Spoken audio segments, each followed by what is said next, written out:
Hey! Welcome to Zelda 2! Welcome to the TMCR tournament, the Minish Cap Randomizer Season 2, and welcome to Swiss Round 2. I still don't like Swiss, but that's fine. Everybody else seems to enjoy it so much. TrenteR versus Tubamann we have tonight, and since the countdown is already nearing its completion and reaches it right now, let's actually head over to the race layout, say hi to my two fantastic commentators for tonight, to Sean and to Kids, and also to the two beautiful trackers, to Din Punke and to Artemis Mids. Hey, take it away. Hey everybody, I hope we're all doing well tonight.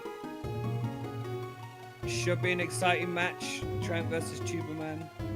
Both runners won their first round. Be interesting to see how this one will unfold. What drama we have. Interesting. So what can we infer from this hash? Rush Bakery. Just to get a heart container for Waveblade, right?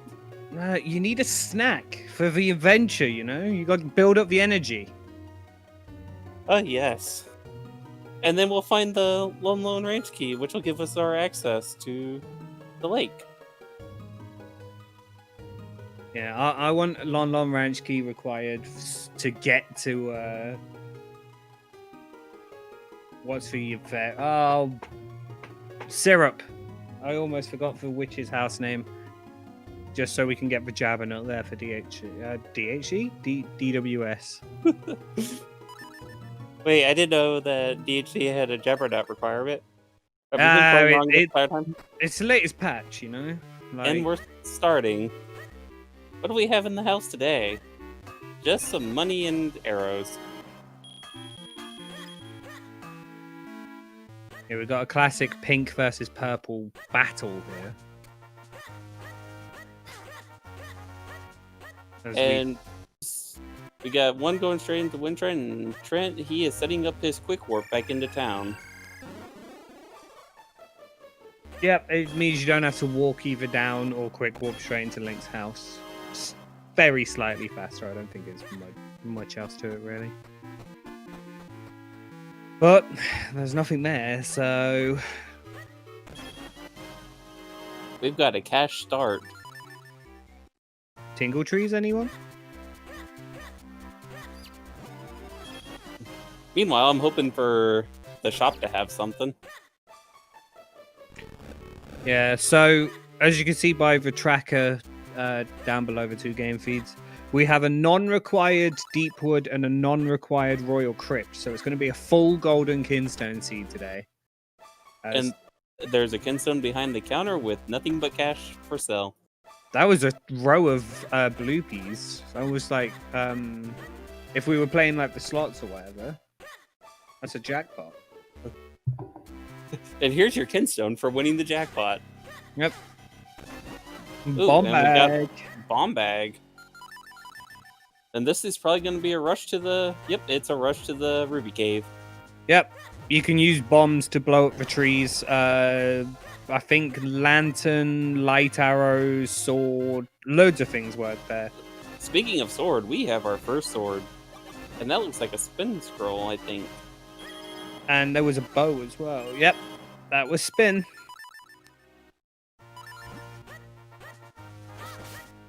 And it looks like we may have a loop around the reverse way through Minish Woods. Yeah, the bomb bag puts checks like I am forgetting names today. Help me out, kids. The name of finished by Polari? That's it. My memory of names is a bit ropey today, apparently, but they put all that into logic, you know, and then you end up quicker up here, so you can loop up to Tingle Trees if you find nothing. Of course, I don't think we have seen anything there. Oh, in fact, we have seen a grip ring there. I've just noticed on the tracker. I must have missed that one. So they are going to be required. And we have another quick warp set up from Trent. He's going to check the cave, the beanstalk, and then quick warp back to Minish Woods. Ooh, and that looked like a Cloud Top skin stone. It was. As part of a new patch update, obviously they made it where text boxes open quicker. Basically allowing you to mash through them even quicker than before. So the side effect of if you're not using an auto tracker is it makes it quite hard to know which one you got. Also, we have our full package to Crinnle, Vanilla Climb. In fact, with the grip ring in Tingle Trees. Yeah, and we just saw a bottle up on the beanstalk too. Yep, it's looking really quite appealing. Don't know if our runners will want to do it until they find the cane, though.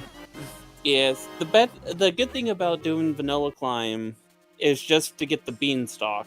Outside that, if you do not have the canes going to Cave of Flames, you're running the risk of losing time, because if you don't find the cane, you can't finish off Cave of Flames, and you just did a climb that could cost you time.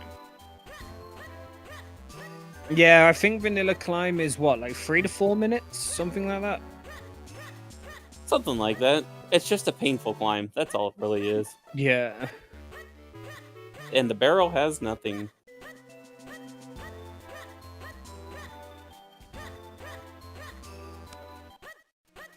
And now we have Tubamann following Trent through Minish Village. Oh. He forgot to set his warp. I guess he's just picking up the stuff near Link's house now. Yeah, makes sense. With that bottle, he might go straight to Mount Crinnle, though, since he has the grip ring. I admit I probably would in Tubamann's shoes. It looks like he's heading towards Minish Village.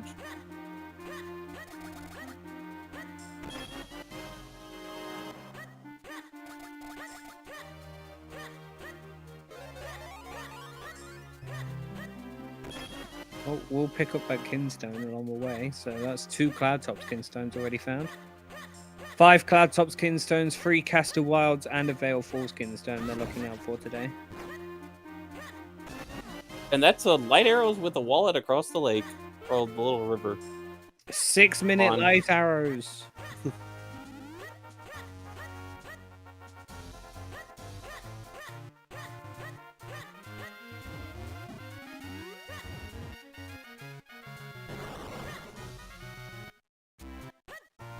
And Trent setting up another quick warp. Yeah, really good use of the quick warps early on.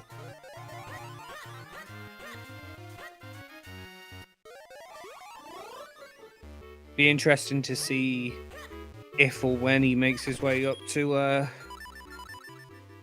the Tingle Trees here, though, with the grip ring and a Cloudtops Kinstone up there. Yep, and looks like he's heading towards the Tingle Trees.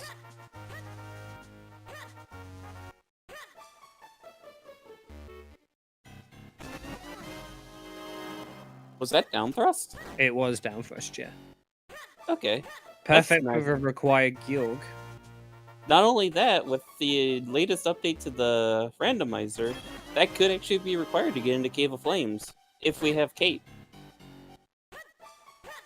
Oh yes, for the blue spiny enemies. Yeah. Trent picking up his grip ring now. Yep, and Tubamann is making his way through Minish Woods. I think by the time the Tubamann finished Minish Woods, they'll be about pretty much bang even here.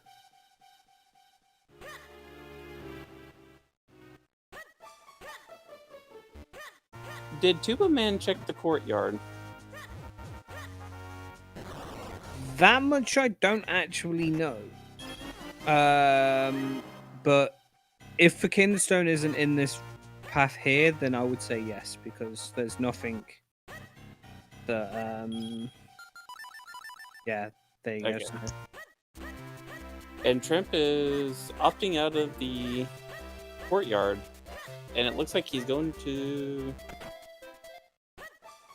Oh, he's buying bombs. I think he's going to go up Mount Crinnle. Yep. No shield means you can't get them from the scrub that's up there, so and probably doesn't want to risk the Not having any bombs up there. Yeah. Or finding any. Because you need 1, 2, I think 7. 3, 4, 5, 6. 7 because we have the grip ring, yeah. Else it would be a full 10. Because you would need a way to clear the webs off them. Well, actually, no, yeah, you still do need that. So you need 3 for that. 1 for the hole, 1 for the cave to go to that area. 1 for this cave here. 2 more. Yeah, you would need a refill at this point. Yeah, and there are refills throughout the mountain. It's just you got to remember which rocks to pick up.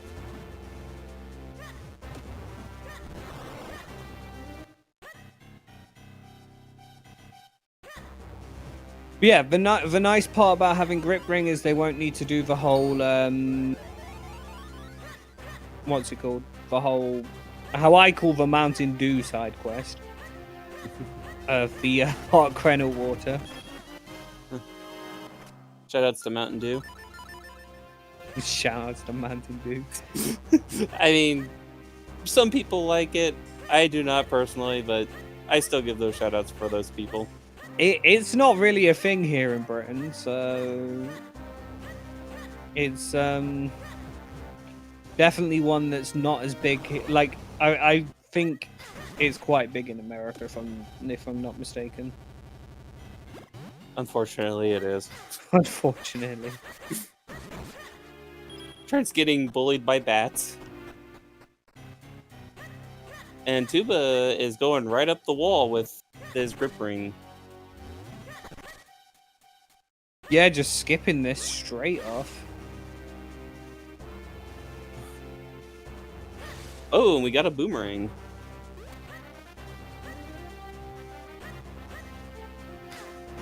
Kids, help! We're being told to do the do. Is that like the catchphrase? I don't know.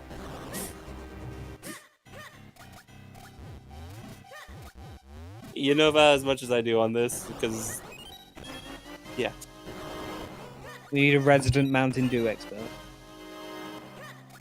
There was plenty of bombs in there for Trent. In that cave, as Tubamann is going just to rush straight to the beanstalk. And to be perfectly honest, from what I've seen so far, it might actually pay off. Yeah, we haven't found anything going towards the other seed where you have to use the hot spring water. Oh.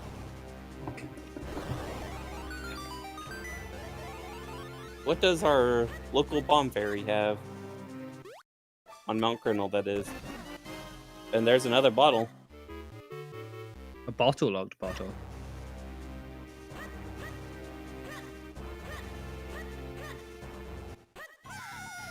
Is it just me, or did I not see what that fairy had? It was nothing. It looked like it just didn't even flash up.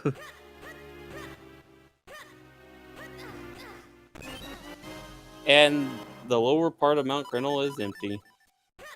Yep. So what's going to be waiting for us on the beanstalk? Probably 2 swords, split gauge, lantern. Wow, that's a loaded beanstalk. Can I play the seed that has a loaded beanstalk, please? Nope, just flippers. Oh no! Well, there's 4 pieces of heart. Now you can enjoy swimming in the clouds with those flippers. Oh lord.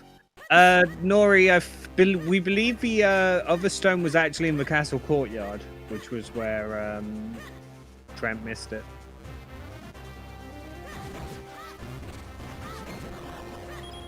So what do you reckon here? Do you think Tuberman's going to do Vanilla Climb? I don't really think they've got many other options, really. I mean, apart from Flipper's checks. which actually Nope. does put, like temple into play. I think Tuba's gonna do the lower Mount Crinnle, and then he's done here. I think they're gonna follow the flippers after clearing lower Crinnle.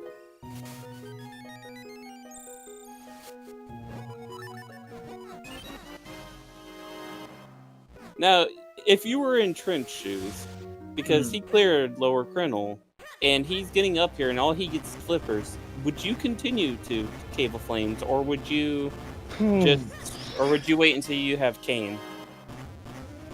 If it was me, and it's probably not even the correct play, I would do it just so I could get the warp point, just in case of an upper. See, the one thing I like about doing the climb, if you're already here, you get the warp point. You get to see what's in the first spot of Cave of Flames, because that first set of Ruby Path in Cave of Flames could be big. Mm-hmm.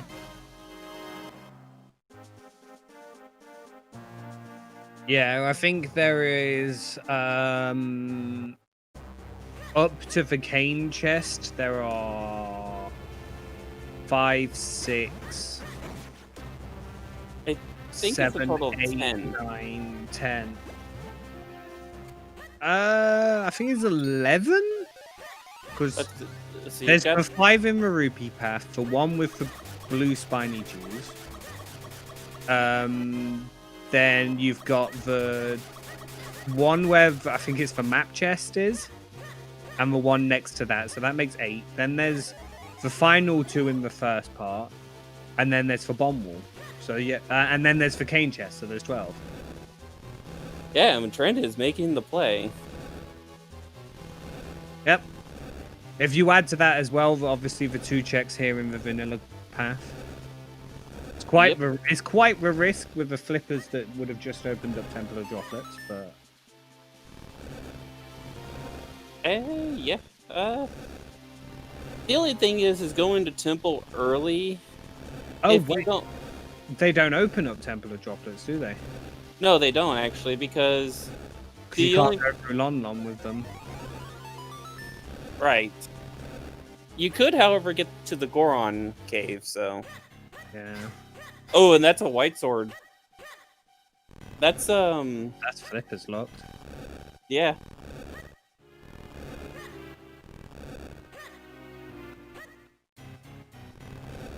And we're getting a moat check now. The safe scum of it as well.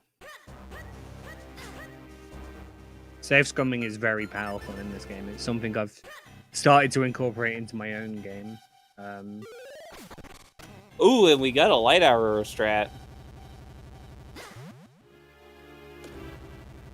Yep, I like it. Trent doing it for the viewers. And that Helmosaur was not letting Trent go. So the Helmosaur is now no longer with us.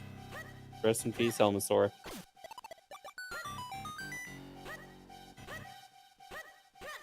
Yeah, it's the only way logically currently. But all we'd need to find is like a gush jar, a cape, that sort of thing. Now, if, let's say, hypothetically, in Cave of Flames, we find another sword, Trent's gonna have red sword early if he goes for that cave, or that dojo check. Yeah, it's definitely a risk. I genuinely can't wait to see what happens here. Just a 20.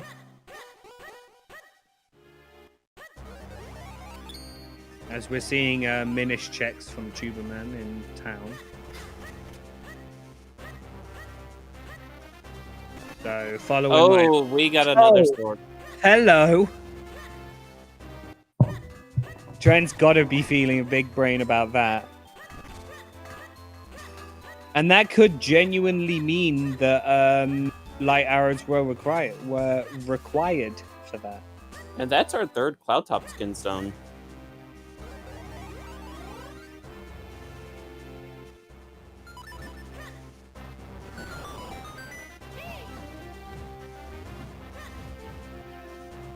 And Trent's a little mad. I wouldn't be too happy about that either. Perfectly using the bomb enemies here to break that.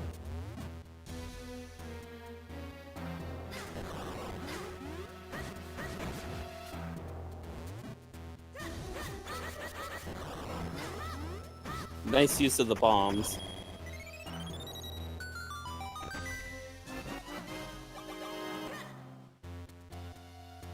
And there is a scroll. Great spin. Both runners just got great spin from 2 different areas at the same time. They got 2 different swords, 2 different great spin scrolls. This is really interesting. Yep. So, for anyone who doesn't know, there are technically 5 spin scrolls in the game. They're all progressive in the sense of the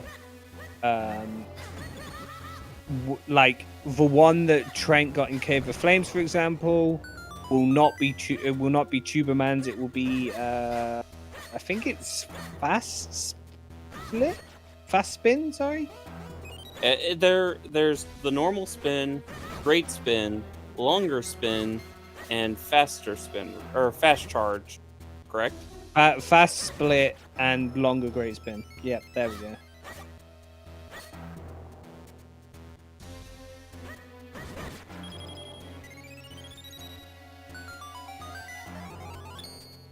Also, it looks like we got a book in town. Quick, rush your lorry. What's in the little spot over here? And it's a small key.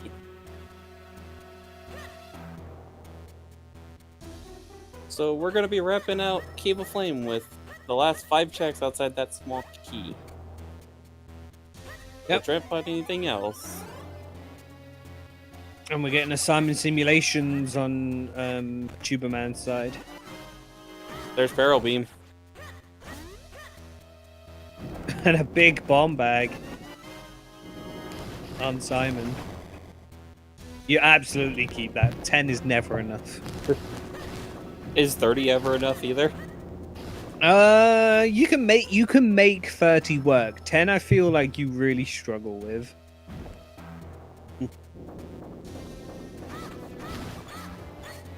Until you find remote bombs, and then 30's not enough.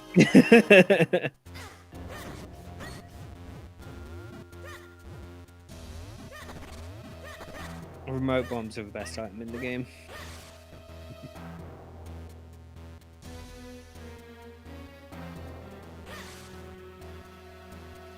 What's unfortunate about this play, though, is that you can't actually set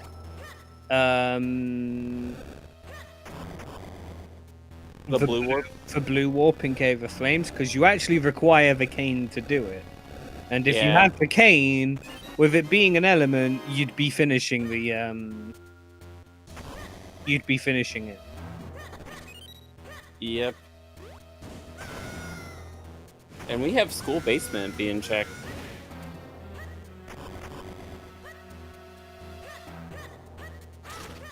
Yep.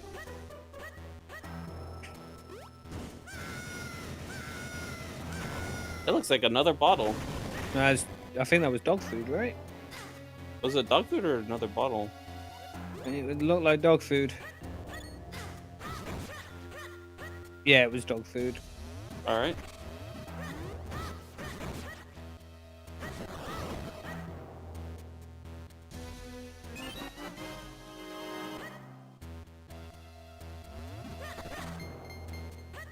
Well, considering that we don't need anything out of the shop, Tubamann skipping the wallet. Yeah, it's fair enough. Maple had nothing. Well, just a bomb refill, I guess.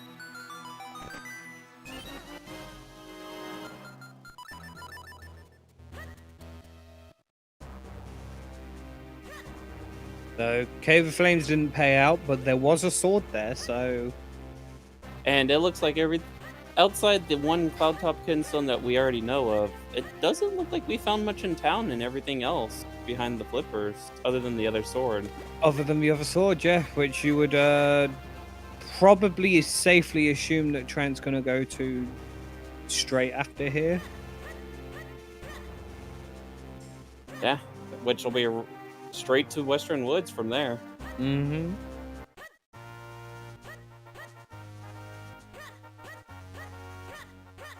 The light arrows being required for Vanilla Path here, by the way, is definitely going to catch out newer runners who may not know that that even exists.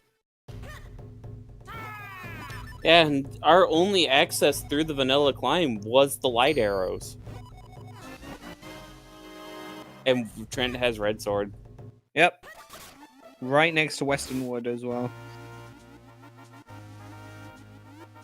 And it looks like he's going straight there. I don't blame him one bit.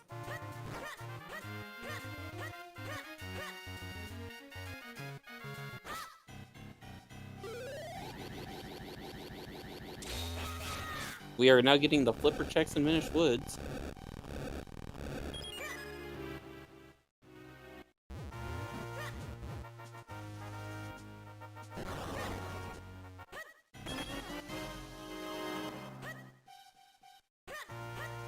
So, Western Woods is usually loaded. Let's see what we've got here. We got a mushroom and a book. And a lot of life. Yep. That looked like it was Rockbreaker.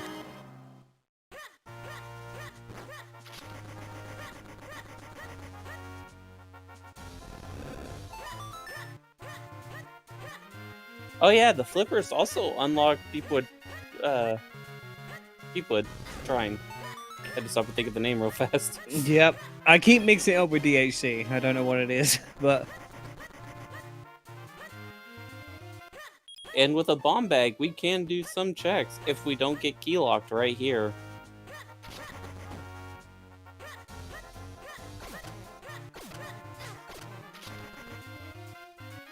We are not key locked. Or, well, Flame Lantern or Gushtar locked. And we've got Momits on the... Oh, that's the third book, too.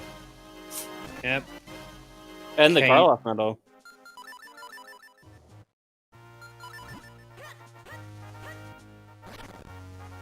And we are getting Momits checks now.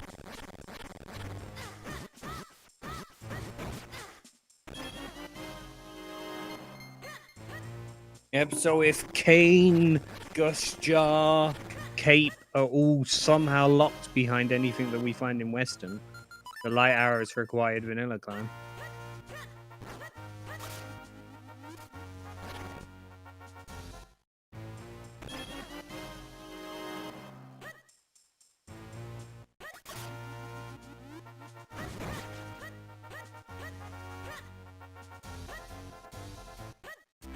We're probably going to get town digging looked through.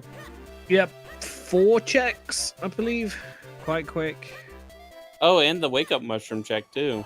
Yep.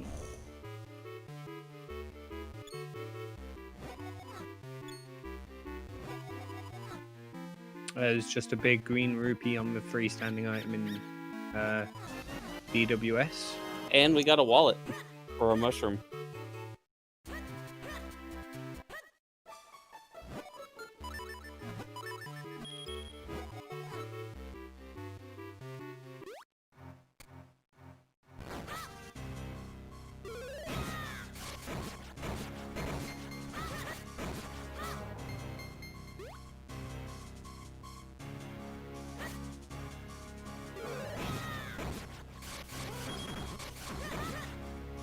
So what's rather interesting is that Western Woods really didn't pay out that much. And and so far, Deepwood hasn't done much either. We're just waiting for that one thing to break this seed open right now. Yeah, the main things that would break the seed open would be Ocarina, the Cape, the Cane, and what else would you say? Boots? Yeah, pretty much any of the major required items. A lantern would be huge. There's the cape. And there's the cape on... And that's Karlov. part. Oh, we got the Vale Falls Kinstone in Deepwood. Where was the Karlov medal again? It was on the Beanstalk. In Western Woods. So that's one of our ways for the vanilla climb path to be locked.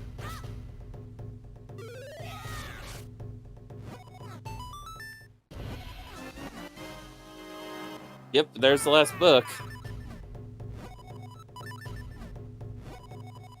There's the big key in Deep Woods.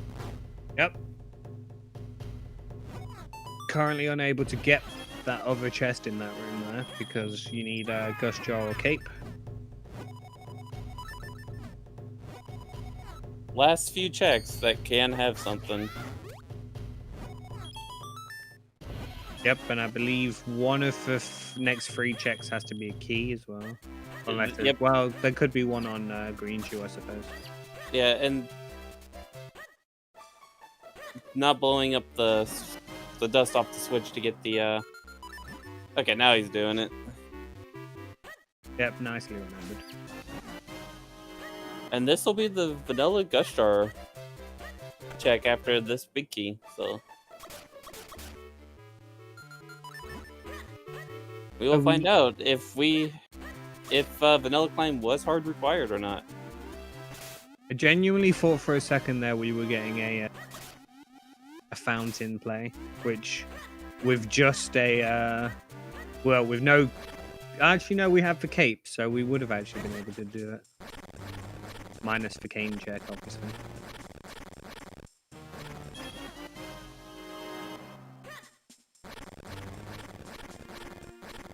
And it's a small key. Yep. So that's not paying off. Probably going to be a last location, I would imagine, here for that red sword. Which, to be honest, I do not blame Tubamann. That's a horrible place for it. Yeah. And I would imagine Tubamann will go to Vale Falls out of Logic here next. Because it's only in Logic with the lantern. Yeah, and you can still find a lot up there. It's just everything that we find will not lock the lantern. Yep.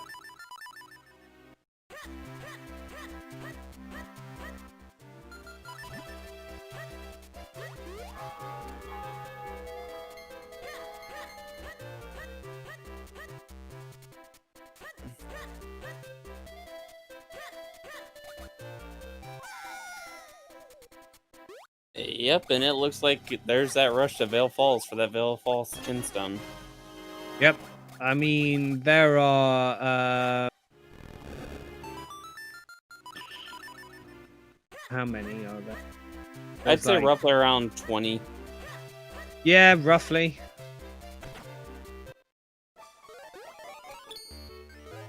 Nice use of the fairy fountain.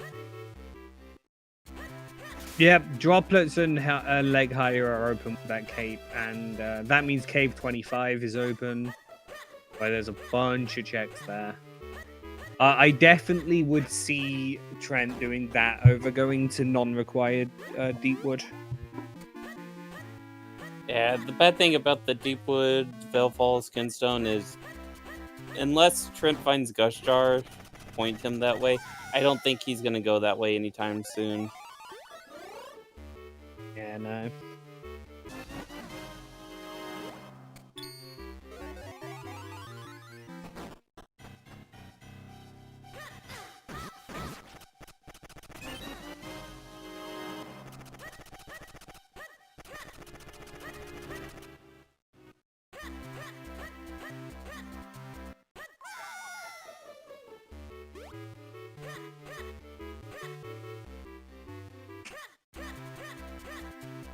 So let's see what we're getting here in Vale Falls.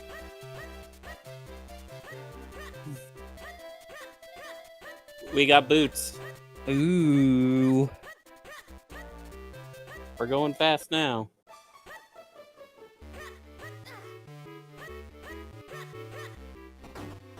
And it looks like it's just boots so far.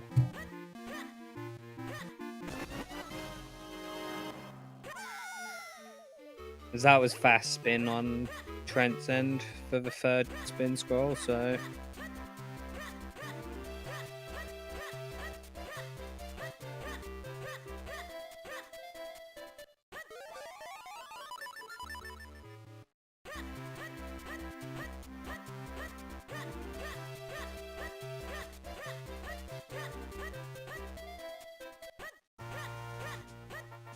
I think we're seeing a safe scum of cloud tops. I think you can get all but 3 checks. I thought you needed the cape for those. I'm fairly sure you can only do this one check. Because you don't have mitts to get past the cloud blocks. Oh yeah, that's correct. So yeah, this is the only check. And there's nothing there. I keep thinking, because we actually have the moments on Trent's side too with the cape. Yeah. Yeah, just Trent's missing the Veil Falls Kinstone. And we are getting the rest of the courtyard checks.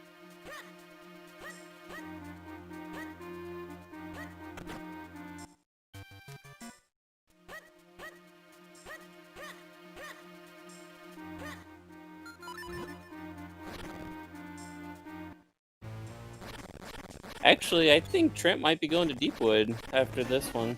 And there's a Jabbernut. It's screaming go to Deepwood, but I'm not entirely sure. I think we'd see a droplet play. Just grabbing these top of Minish Woods for the sake of it. As oh no, there is also the 2 chests here in the Mitz cave. Oh, and Gushtar's behind Boots. Gush jar behind Boots, eh? So that actually means it's not a light arrows required vanilla path. Well, Because all it would ask is for you, it would force you to get flippers from a beanstalk, for you to go into Deepwood to get Veil Falls Kinstone, for you to get the boots, for you to then get the Gush jar, for you to then do vanilla climb for the red sword. the only thing is we don't logically. You'd still have to find the lantern first. Out of logic, then yeah, you wouldn't need. Oh yes, of course, because it was yeah. So until we find that lantern, then.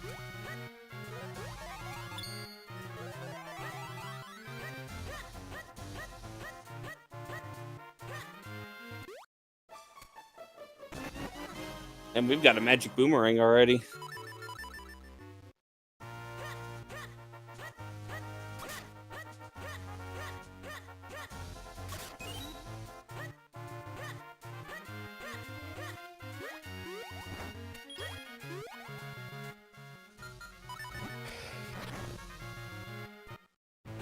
Yep, and if lantern's over here, then I think we definitely will be. As that's a blue sword.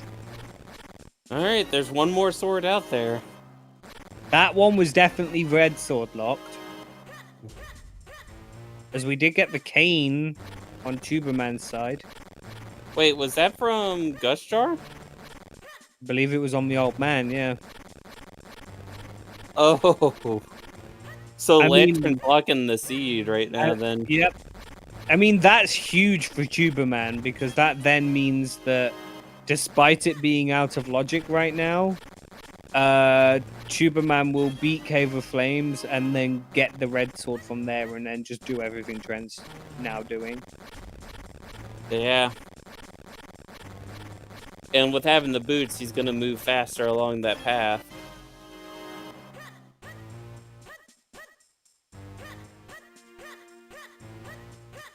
Yep, so despite the sword advantage, there's an item advantage. As looking at it, we're 1 sword and a lantern from Kinstone mode. Ah, Kinstones, gotta love them. They are literally my bogey seeds. I always do badly when I have to get all of the Kinstones.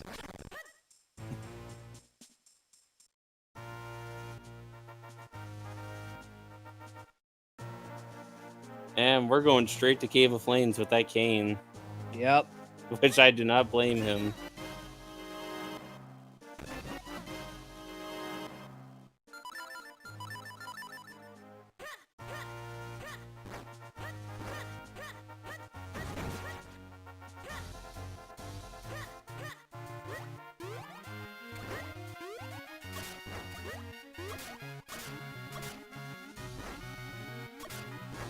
Oh, speaking of Flame Lantern, everything's in logic now. Yep. So it's definitely not a light arrows required seed. No, it is. Lake Hylia is locked behind the cape. Because we have no way into Lake Hylia except for the cape right Oh, now. for God's sake, yes it is. Alright, it was a light arrows required seed.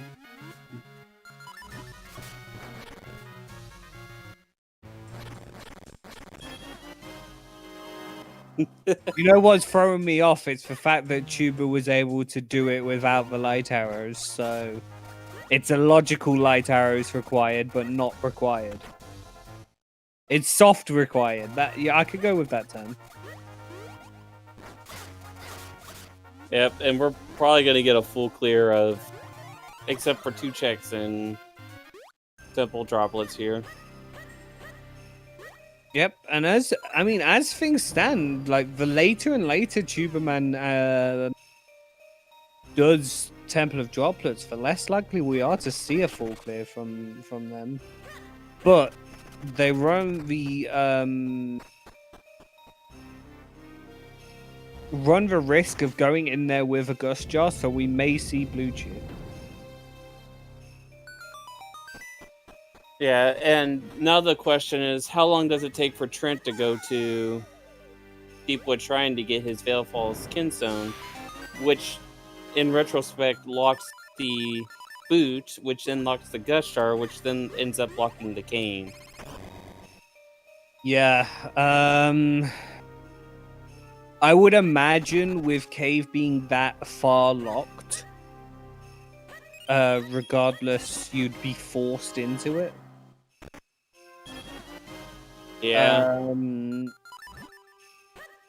Because assuming there's like nothing here, for example, your options would be for 3 checks of Graveyard, which I mean it worked in my match yesterday by rushing Graveyard with a blue sword and no key. Yep. And then what else? Like, I guess Caster's now open. But Caster sends its regards. Yeah. So yeah. It's going to be an interesting one. It'll be interesting to see what happens. We've just got to see what's here, I suppose. Only time will tell.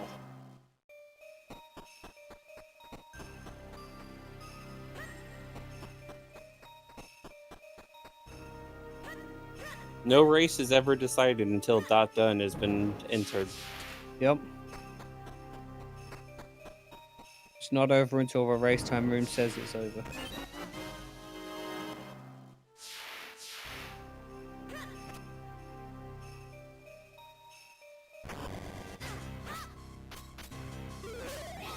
So we're going to get fresh new checks from both runners here with droplets on Trent's side. The second half of Cave of Flames by Tubamann.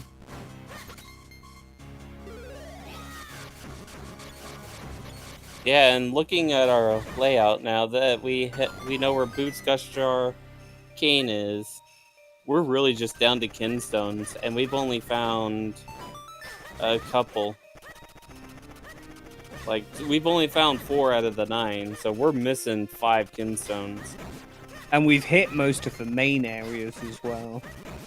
Like, we've done Western Woods, we've done Vale Falls, we've done the Krenel Beanstalk. Yeah, so a lot of these Kinstones are going to be in one-off locations. Yep. I would not be surprised to see a couple grouped together here. Like, maybe some in Lower Vale Falls.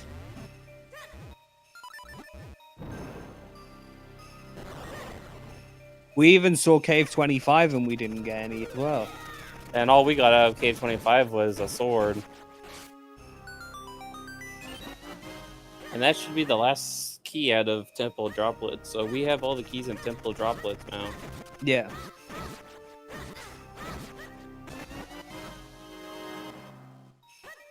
You need some map.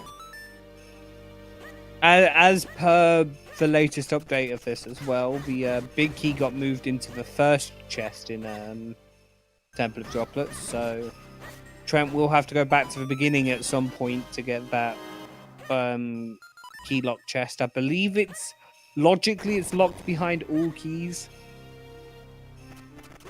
From what I'm aware of, much similar to how the wind path in Palace is locked by it. Well, we got one kinstone. That was a Cloudtop's kinstone, that was. So we're one Cloudtop's kinstone from being able to go straight into Palace of Winds. Yep.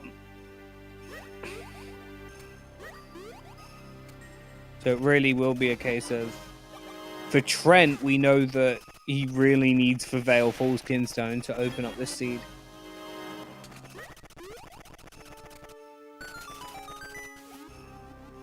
And yes, we have enough hearts. We can do Wayblade now.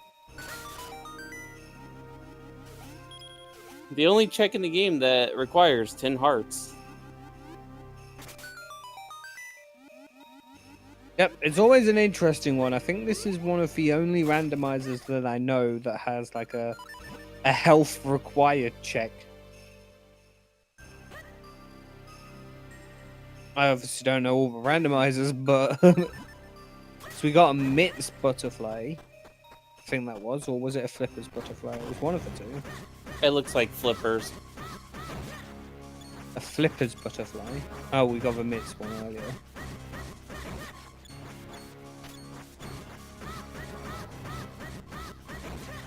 Does Tuba have a slight advantage by having Kane in this area?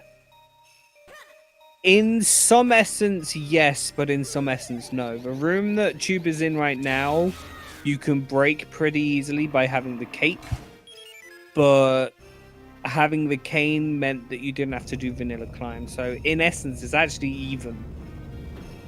The thing is with Trent doing the vanilla climb earlier,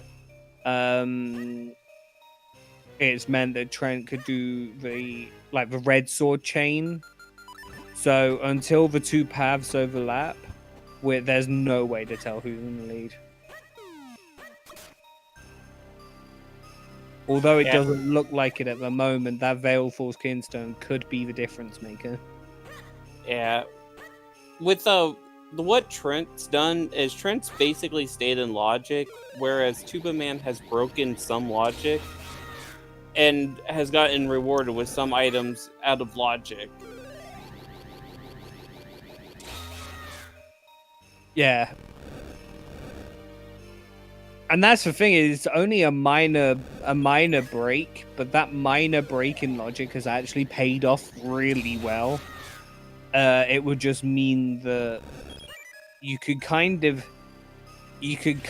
skip parts of the logic to get back into logic. It's quite an interesting one. And everyone's favorite puzzle, Bones on Ice.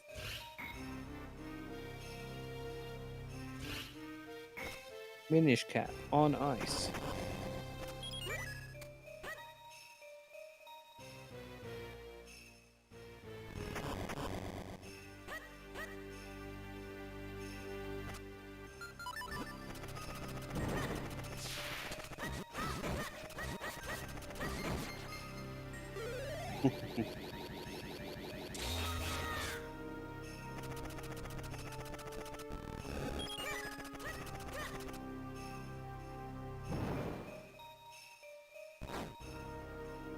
Yep, so looking like nothing in Cave of Flames for the moment.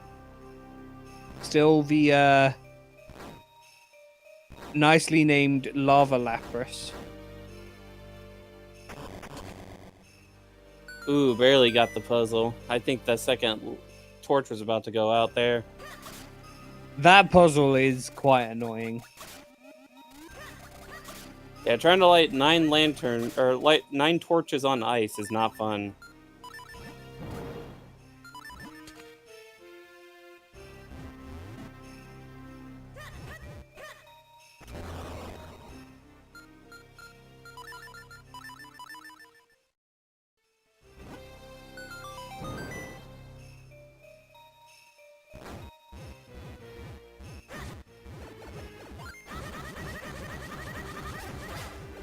Well, this is why we're debating about if anything does turn up in here, which apart from the one Cloudtop Skinstone, we haven't had anything.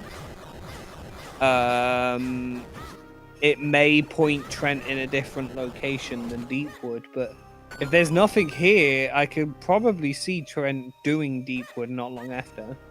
Yeah.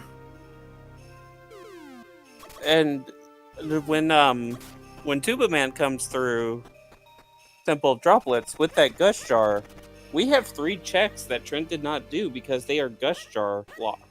If those Gush Jar locks have anything, or those checks that are locked behind the Gush Jar have anything, this could be dangerous. Yep. And you could probably safely say that there'll be a Kinstone there. 9 times out of 10, usually the matted pillars on ice. It's a Kinstone on it.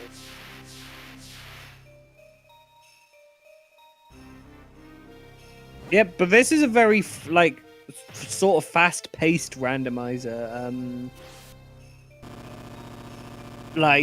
It's very easy to last location, but it's not bad if you do, because you can get around the game map ridiculously quick. If you know which directions to take and what shortcuts you can do. Yeah, and especially with Quick Warp, you can do a lot of checks, use Quick Warp, and go back different directions. Quick Warping and the Ocarina are very strong in this game compared to other games where you have to travel. Yep. Wait until the Ocarina starts summoning Epona in Minish Cap. Oh no. TMCR OOT crossover.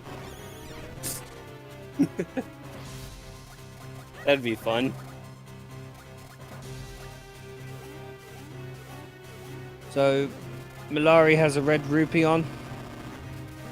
Trent's fighting Octo. Be interested. I don't think Trent went for the Octo minute. Doesn't have the boots, so. Or the shield. That's a good. Well, I don't know. I think you can actually get away with doing it. I thought Sword Slashes changes the RNG. I wish I knew enough about it to say. I really do. But no, I don't.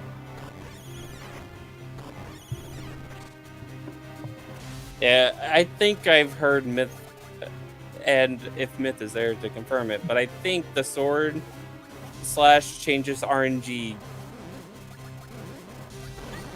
Ooh, is this a triple? This is a triple. It is a triple, yep. Who needs Octo Minip?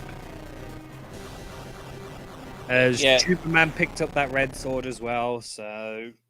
And we got a confirmation from Hayden that Octo Manip cannot be done with sword. Okie dokie. Thank you, Hayden. Speaking Wait, we got a shield in Cave of Flames, I think. And that looks like a bunch of money. On both ends, yeah. Tubamann having the benefit of checking this swordsmith up here at the same time. Yep. And that's the largest quiver.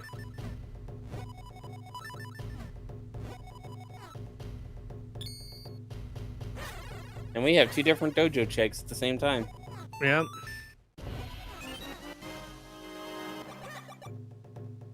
Both not giving as much. Well, I got some life from the other one, at least, right? That count? So, Tubamann's at 8 hearts, will very likely be at 10 after Western. which you would safely assume is where Tubamann will be heading here. So we'll get the Cape. Oh well, we'll get the Karlov medal, which leads to the Cape. I think that was it, right? There wasn't much else. The Cape led to the Flame Lantern. Yeah. Yeah, because and the mitts, of course. How could I forget the mitts? Yeah, the mitts were also on the beanstalk with the Karlov medal. And we will get the books, too. Because there were 2 books in Western Woods. Yep. Oh, and there's the ocarina. Well, I was about to say we don't have the ocarina, but there it is. Well, So, Yulari is now in Logic as soon as Tubamann picks up those other 2 books. and this looks like Trent's going to Deepwood Shrine now. Yep, it's the most dense place. It makes sense. Yep. Probably do Flipper's Cave along the way. Which did not have much, but he will still do it.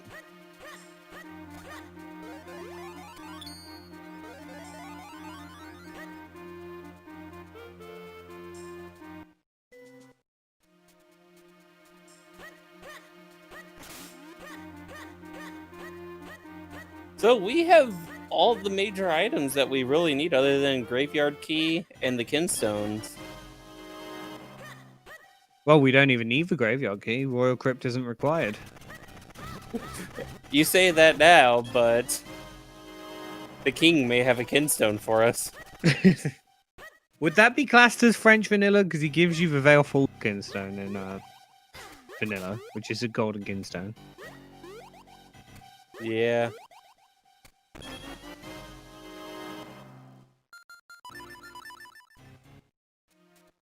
And it looks like we're going into Deepwood Shrine on Trent's side. Yep. Now with Tubamann, do you clear out Castor, or do you go back to town and follow everything else?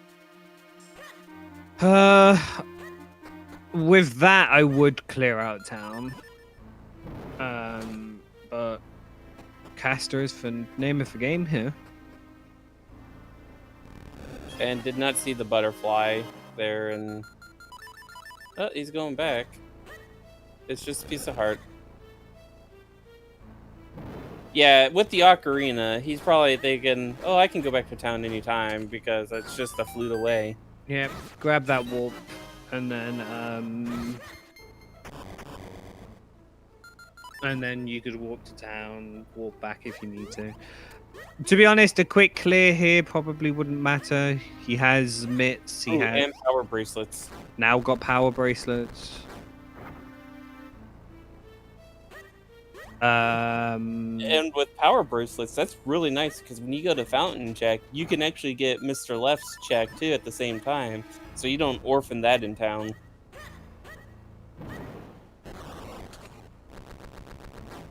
So that's a nice find here in Castor so far. Yep. And already having that cane as well means that you can fall clear the fountain.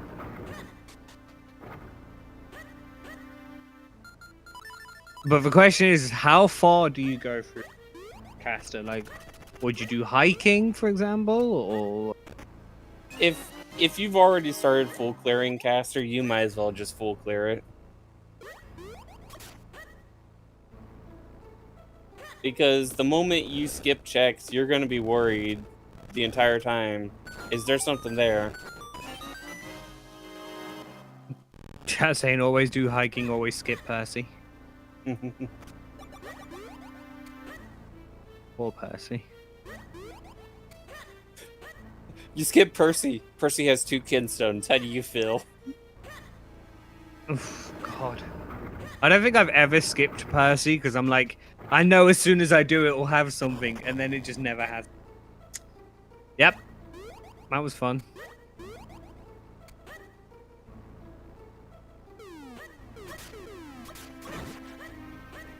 Trent's going to be picking up his Falls Kinstone here shortly.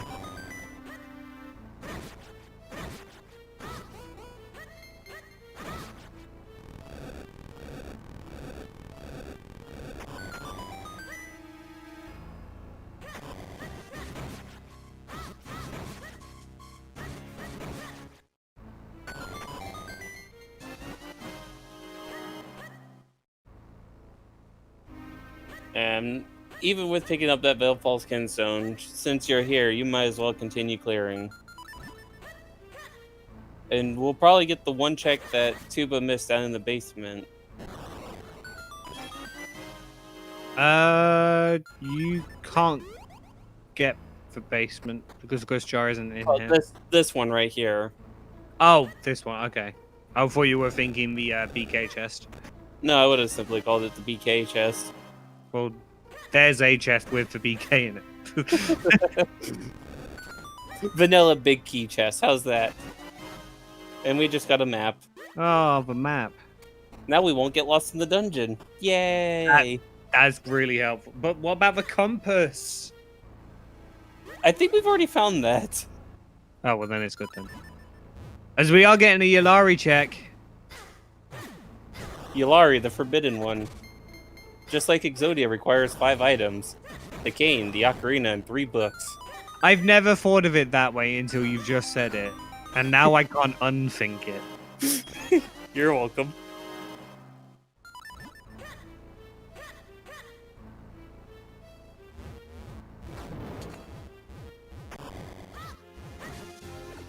My first ever seed I played of this randomizer had my 4 sword on Yulari. And I kid you not, I accidentally called him Varty. Because I was so annoyed about it. And Yulari has nothing. What about the Flipper's Cave, though? Well, we don't have the... He does not have the flame lantern, so he cannot check this check. Or did he pick it up? Nope. And just realizing he does not have the flame lantern. Yep, unfortunately. Hasn't been to Lake Hylia yet.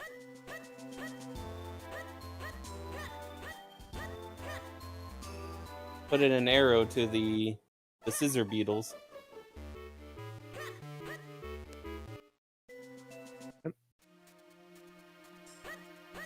Now, does Trent rush straight to Veil Falls?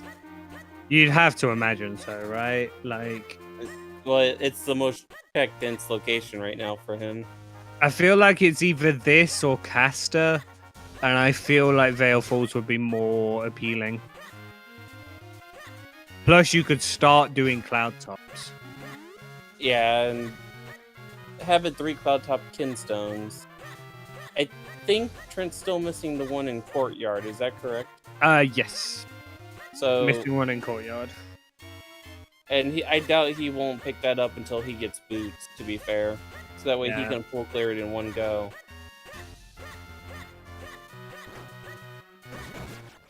So we'll probably get up here, get the boots. I don't know if you would, like, if you would still do cloud tops here. I probably would. Doesn't have the ocarinas, so it's a little bit more of a pain, but nothing too major, to be perfectly honest. Yeah, and we did get a look at the ruby path on the right and lower Veil Falls. It was just rubies. Interesting.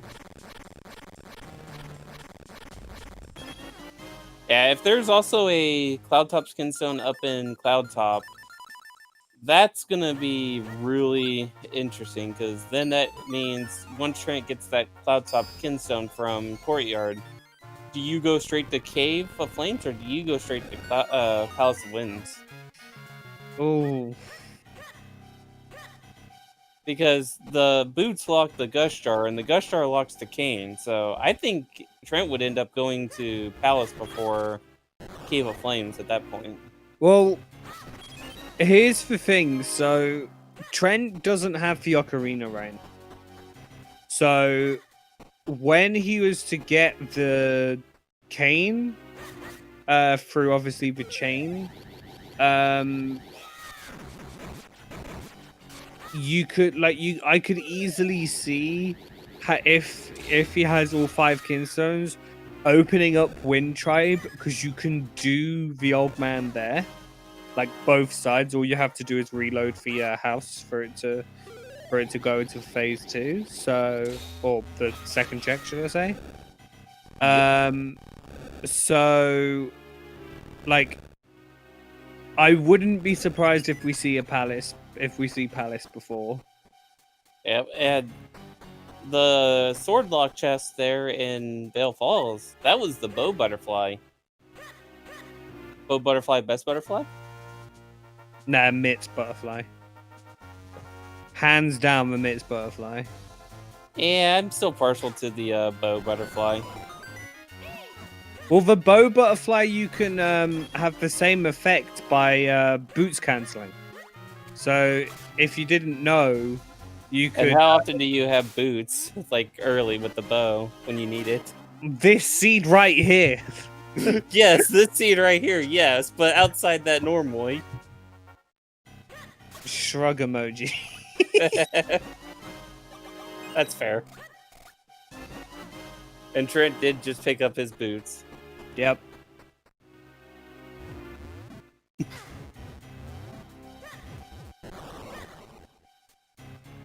Yeah, and the difference between the... Oh, and welcome in Zelda Speedruns with the party of 47. Thank you very much. Welcome on in, everybody. I believe it was Minish Cap Racing over there as well, so... We hope you've come from an electric race to another electric race here.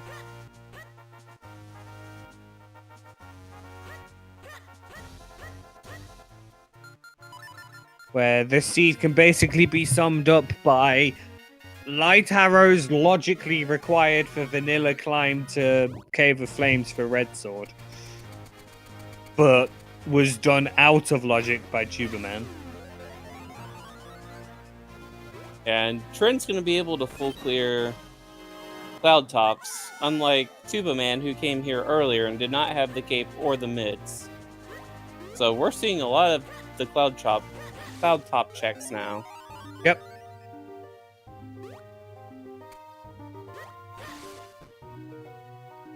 As I suspect Tubamann's about to make a lake play.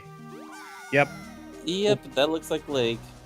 Should pick up the blue sword in Cave 25 here.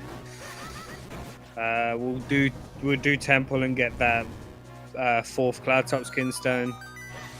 And then we'll probably follow a pretty similar path to Trent, I would imagine.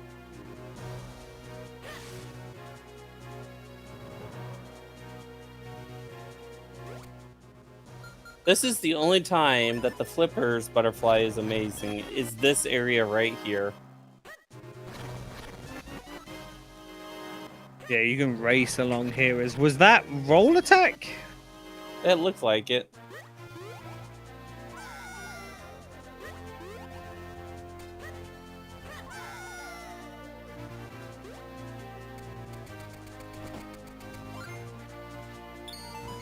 You've been mega super banned. Wait, you rolled a seed worse than the Gush Jar in DHC you rolled for me? I kind of want to hear about this now.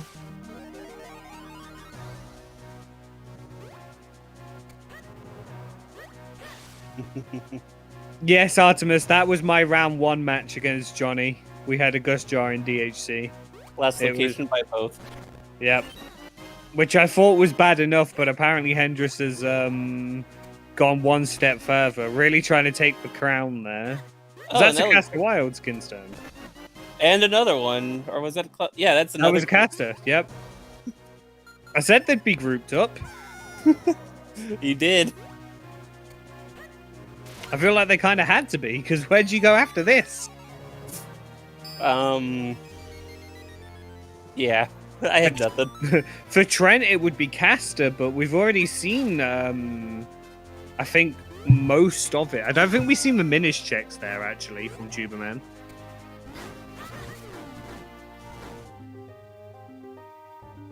Yeah, I think Tuba skipped out on the Minish checks there.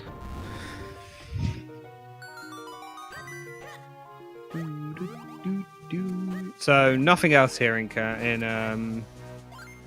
Cloud Tops. I am, however, going to quickly step away for a second, so I'll leave you to man this ship. Oh, we're going under then. I'll be back as soon as I'll save you all. Yeah, we've got Tubamann going through Cave 25. Not much here, and I think Trent's probably gonna head to Courtyard now with those boots. So we're just following in each other's. They're just following in each other's footsteps now.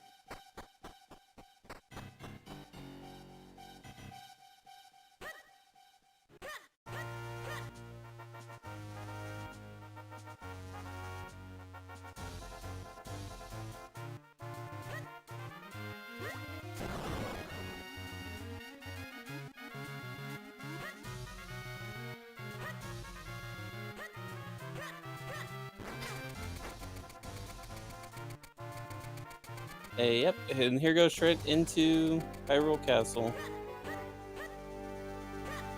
Oh yeah, we haven't seen the dojo check. And Trent's a little mad about that Cloud Top skin stone. Sphere 0. They could have had that a long time ago.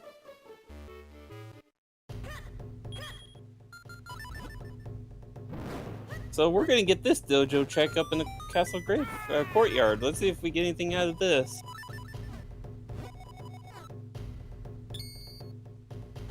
So yeah, where Trent's doing the Castle Courtyard in one go, Tubamann will actually end up triple dipping it because he went up there at the start. After he got boots, he came up here to do the boot lock check. Once he gets the flame lantern, he's probably going to end up going back there a third time to check that check. So. And we do now have Tubamann picking up his flame lantern, and Trent picking up his gush jar.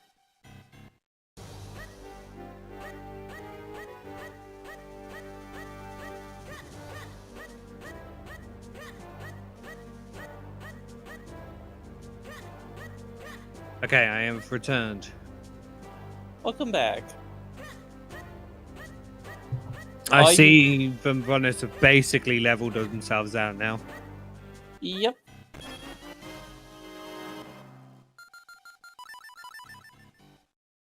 So we're 2 Kinstones and a 4 sword from go mode.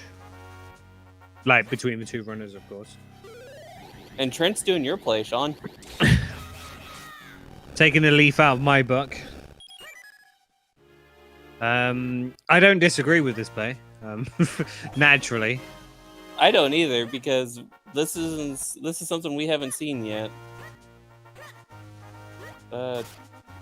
Trent, it doesn't work like that. Nope, it's gonna set a warp here, I'm afraid, Trent. He's gonna feel bad about that.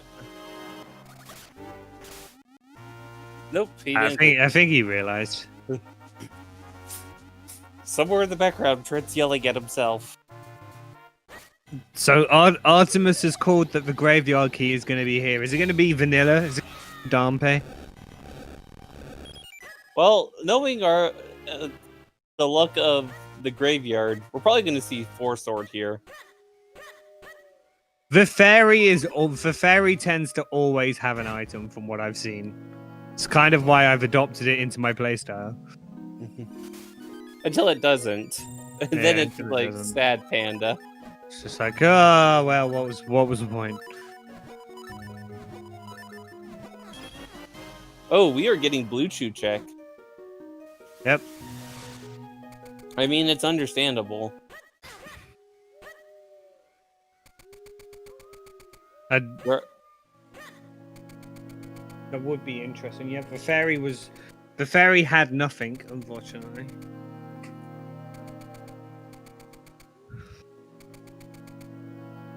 But this play does not take long at all, so I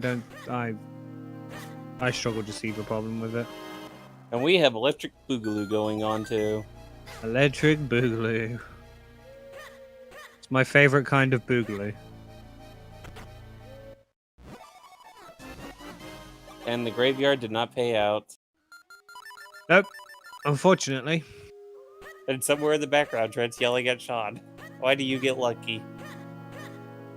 I wonder if Trent's gonna do the scrub here, because this looks like a caster play, or likely. In fact, no, because you got to do Cave of Flames for the shield, haven't you? Yeah, I think he's going up to check the The Swift Blade up there. It's Great Blade. There is not a warp for the graveyard, Artemis. The closest warp would probably be town. Yeah, there's one in town, there's one in Vale Falls, there's one outside the Wind Tribe house, one in Mount Crennel, Castor Wilds, Lake Hylia, Minish Woods, and then the one just below Link's house.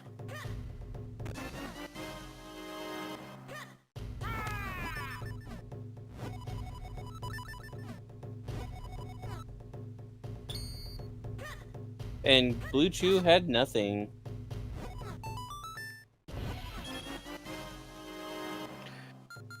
Yep, so our runners are just going to be repeating or not.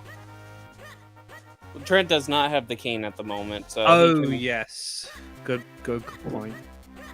So I think Trent might do a few more checks here in town, and then we'll head towards Griegle. Yeah, you can open up the basement pillar now. The cane was on Griegle, which is locked behind the Gush Jar. And then the Gush Jar was locked behind the Boots, which was locked behind the Vale Falls Kinstone. Yep. So if there's anything else in Deepwood, it's a hard double dip of Deepwood. And which the only checks that are left in Deepwood is the Vanilla Boss Key chest and the Green Chew himself. So actually, technically it's 3 because you've also got the prize. Yeah, because if a dungeon isn't required, the element check, as it would be, that drops, is replaced by another random item.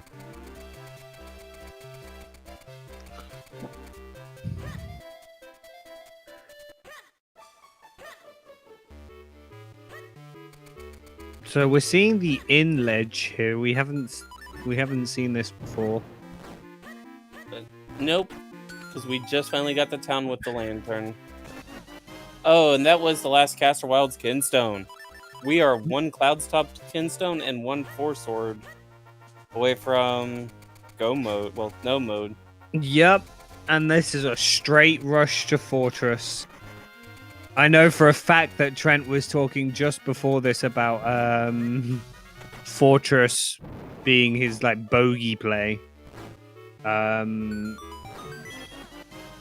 So it'll be interesting to see if it's got a Four Sword.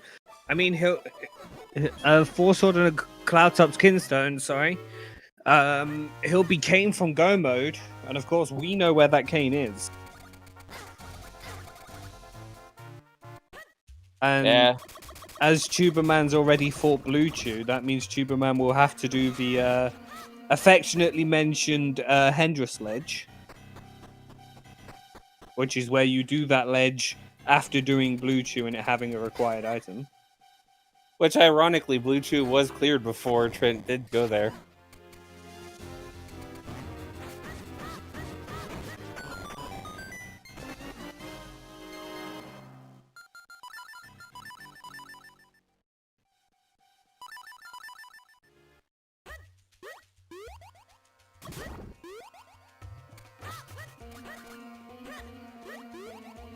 Yeah, and I think this is the play straight to Fortress, just grabbing the checks along the way.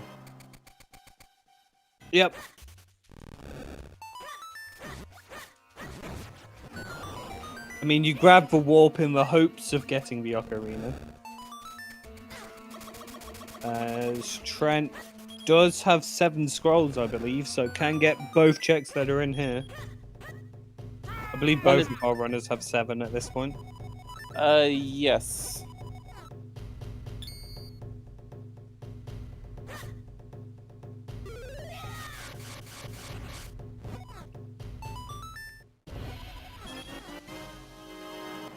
Oh, Tuba checked this one earlier? Okay.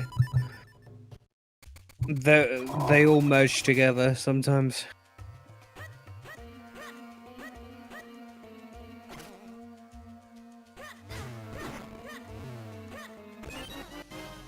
Is Trent gonna full clear caster? Oh no, I think he's just doing this and he's going. Yeah, and probably just not doing the Minish checks.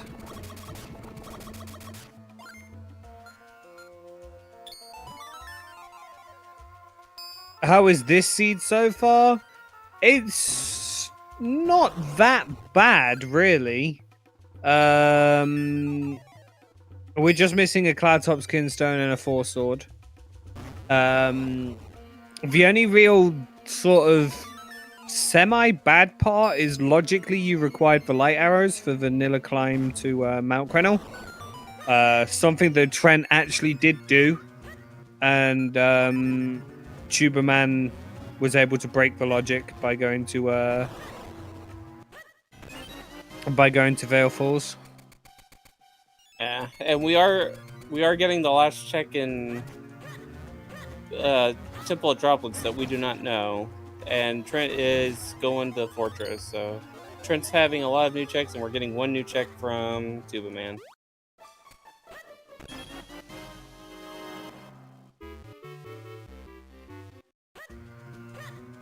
I mean, that's an accurate statement, I thought. The Force Sword could be anywhere.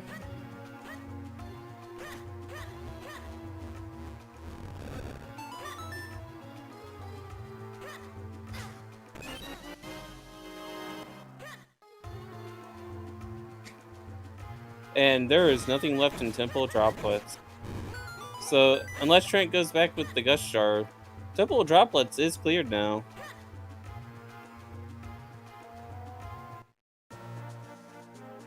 So, I alluded to this earlier. Trent mentioned about Fortress being his bogey areas. There's for Graveyard Key. Okay, this is going to be a bit interesting. Rush it. Rush it and save Scummit. Yep. Go to Fortress, save, then rush the Graveyard Key. Just get that out of the way. But yeah, so Trent mentioned how Fortress is his bogey play. Like, whenever he chooses to go mode it, it's got something, and whenever he full clears it, it doesn't. Which do you reckon Trent does here? Especially after seeing that Graveyard Key.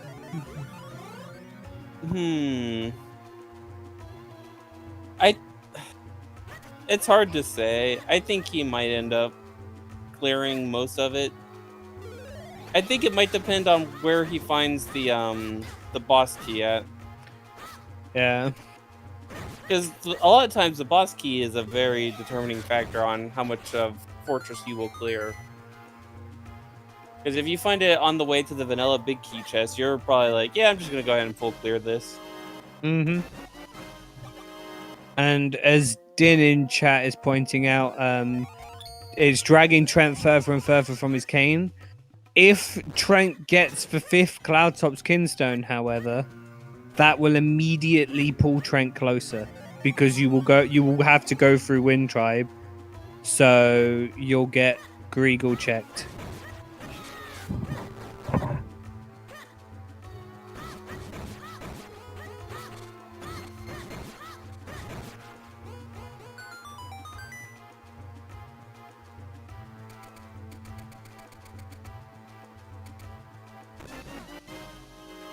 And another bomb bag. Yep. And now we are getting the Minish checks here before going into Fortress. Yeah, not a bad idea in the slightest. So which way do you prefer to do this? Do you prefer to do these checks before going into Fortress or after finishing Fortress? Well, there's the Force Sword. We're Cloudtop Skinstone away. There you go. I think it kind of depends. If Fortress is not required, I would probably do these before. But if it's required, I'd do it afterwards. If I have the ability to clear it out.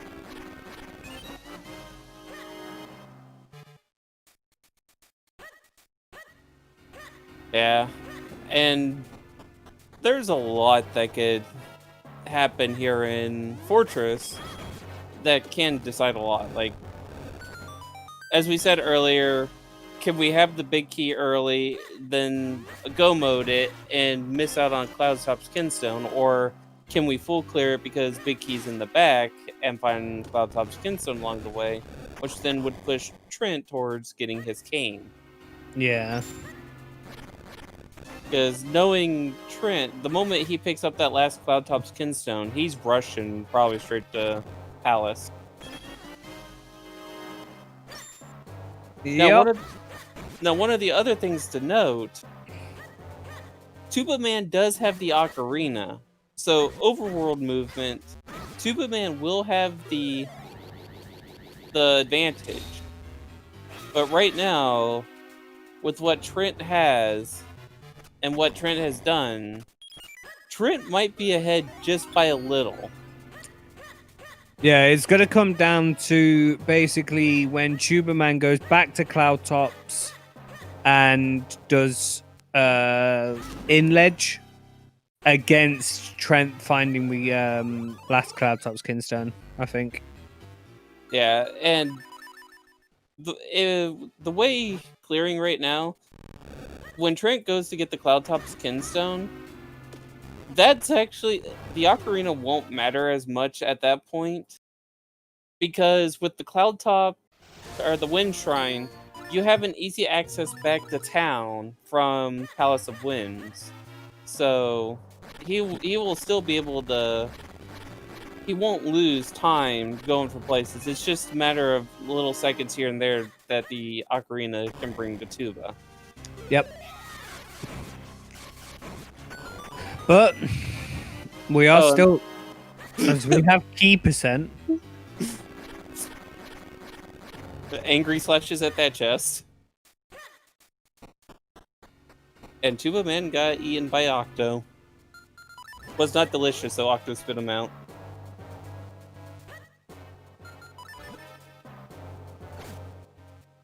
And I am going to step away for a moment. Yeah, not a problem.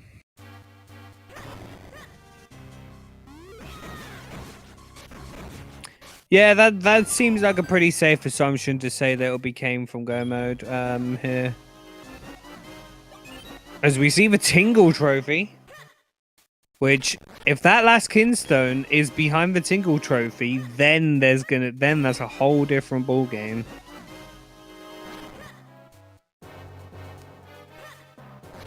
But I would imagine the next play to sort of make here would be Graveyard plus Garden. Garden has 4 checks locked behind the 4 sword. And then Graveyard has another 1, 2, 3, 4, 5, 7 items. So... But Tubamann defeats Octo. Very nicely done.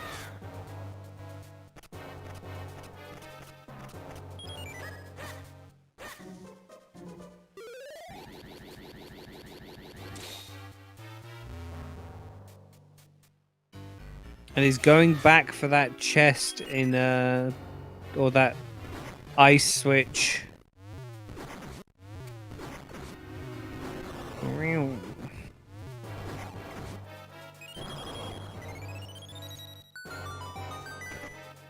Just for a piece of heart. As we get the final small key for Fortress. So we could have a vanilla big key here. And yes, Afterlife. This is relatively close. It's gonna come down to basically when Tubamann goes to Cloudtops against Trent, as that was for big key dropping down. Against Trent going to Grigor, which we think would be benefited by the final Cloudtops Kinstone that they need. But if that's cane locked, it's spooky.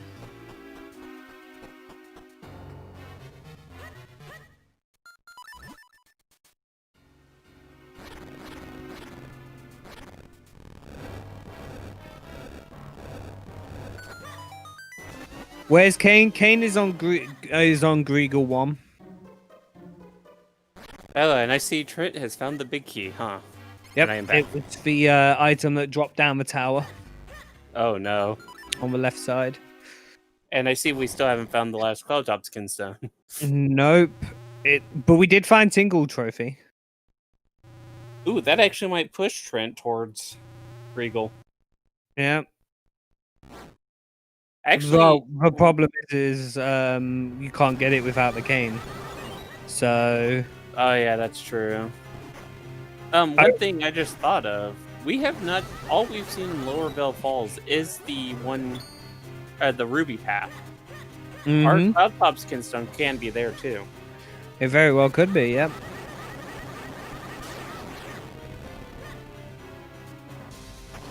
It'd be interesting to see if Trent bails here after this. You do have the entire back of Fortress available. But you did get the Four Sword and the Graveyard Key, so... And they're both about even, I would imagine.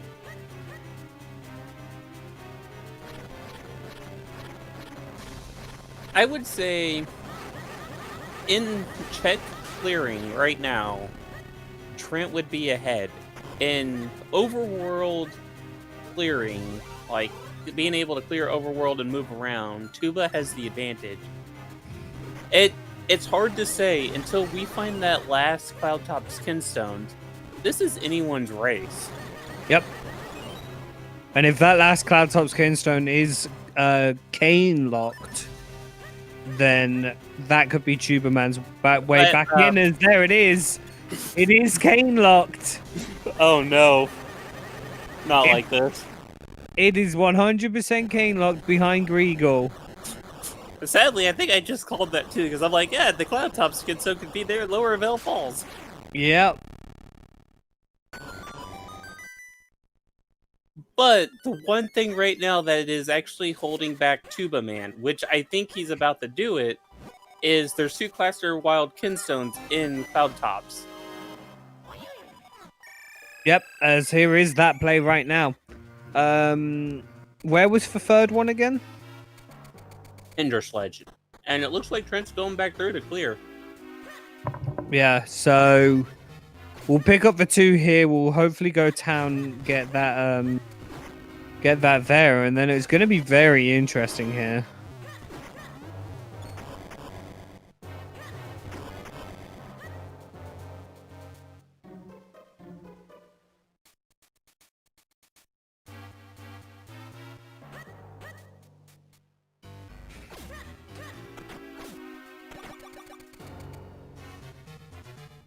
Well, Artemis, Tuba can't get to Palace because you need that last Castakins for last Cloudtop. In fact, no, wait, Tuba has all 5. Never mind, I thought Tuba only had 4. No, he has all 5. So Yeah. now here's the thing. And this is what I would think what Tubamann is thinking. He's probably going to clear Palace looking for the... We'll clear it looking for the last, or for the Cast of Wild Kinstone, because he's going to find 2 here. Now, how much more do you clear before you check Hinder Sledge? I would imagine it would be a play you'd make not long. Like, what else would you really have left apart from like Minish checks in Caster or Graveyard? Like, and I mean, the Lantern's quite early in the logic and was clearly a gateway to the seed, so Yeah. I mean, it's easier for us to talk about it whilst we're watching rather than the runners who are playing, but... Yeah. I mean, right now, the thing that's holding Trent back is the cane, which is on Griegel. The thing that's going to be holding Tubamann back is the last Caster Wild's Kinstone that's on Hinder Sledge.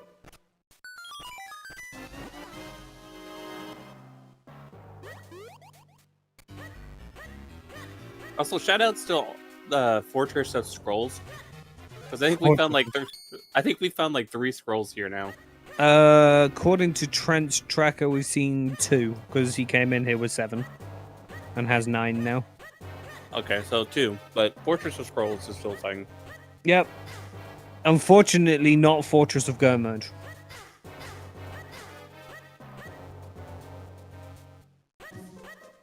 So how many different names does Fortress have now? That's about all I can say to that. Is Yeah, that's true.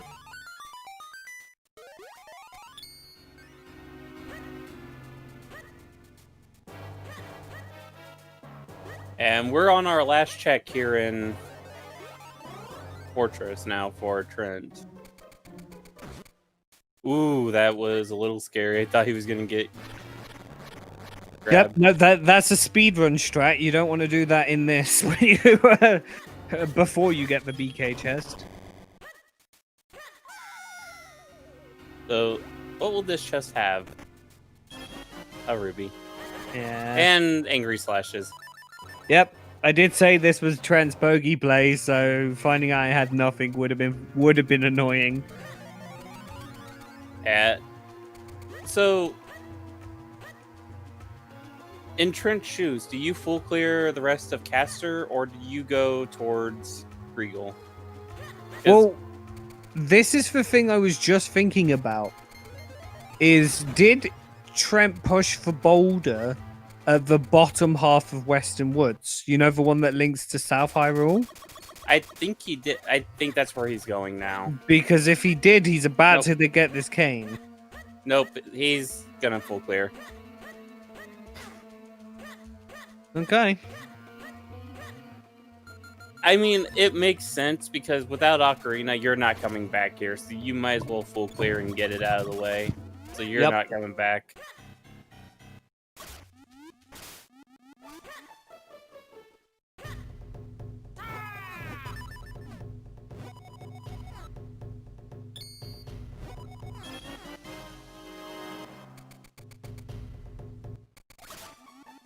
But we unfortunately know that there is gonna be nothing on these. It is literally our last items, because for Four Sword was in Wind Ruins, so on the way for Tubamann.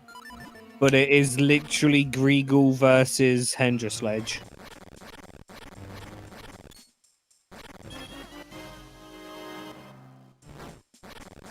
And I think Tubamann has full cleared Lake, Mount Crindle, including Cave of Flames.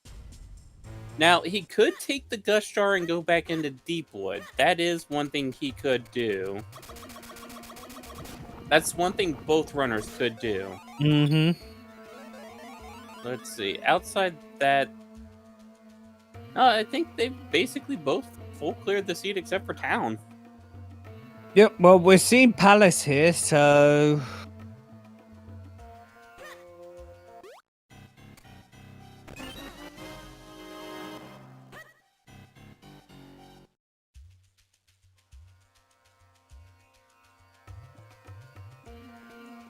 Which means we get to see a nifty little trick that I recommend pretty much anybody who is learning to race this to learn, which is called Cane Skip.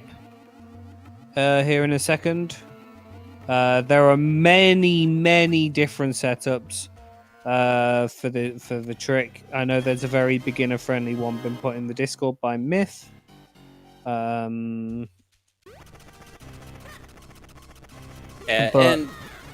as one thing that Myth will say, if you ever play randomizers, and Trent's been saying this too, if you play a seed, full clear the seed. More for you than the seed. Just full clear it, learn everything. Because little things that you learn along the way will help in the end. Yep. I alluded to this earlier. It's a rather fast randomizer. You can get around and full clear. Most runners can sort There's of. our last wallet. And we only got 2 keys there, by the way. Oh, no BK, I assume. Nope. Just 2 small keys and the wallet. But most runners can do every single check in the game in 3 hours.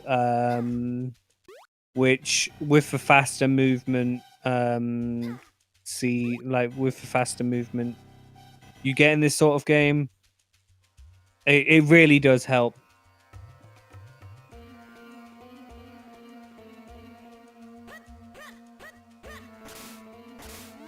I know myself and Kits only picked up this game what feels like 5 years ago, but was April. Or I think it was around April or so. It's not been very long. It was around April, yeah. Yeah. And once you learn the subtle little trick, I mean, we can full clear in 3 hours. It's very beginner friendly. The community is also very awesome. Can't say that enough.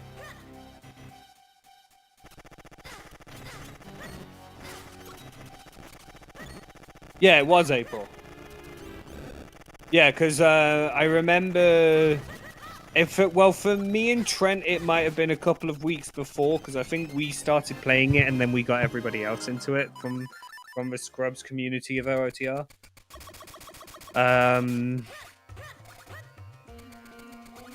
But I mean, that's 5 months, and it's like I said, really beginner friendly. You get there's a lot. It's the only community I know as well. And apologies if there are other communities. But it's the only community that I know that actually has a competition for how bad your seeds are. And makes it into a community-wide challenge almost. I'm just pointing out Trent's about to get his cane. Oh, yeah. And he's gonna be mad.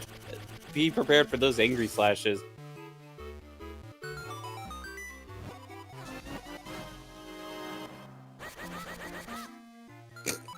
And there they are. So the last Cloudtop Skinstone was in Lower Vale Falls, which we're probably not going to see for a little while. Yeah. Now one of the things that we're going to see is Trent's going to finish up Cave of Flames. The real question is how long before he goes to Lower Vale Falls? Yeah. As chat very helpfully pointing out, Boss Key was on Pot Push. So both runners have the bracelets, but Pot Push is going to be required. Yep. And poor Trent never found the ocarina. Unless he grabs it on the way down, I don't think Trent's getting the ocarina.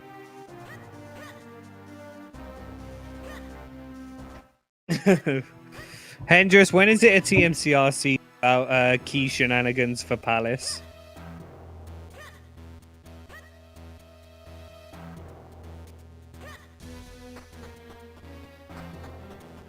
Bracelets in Palace of Wind Heart Piece. Oh, what? The one underneath that Moblin ledge?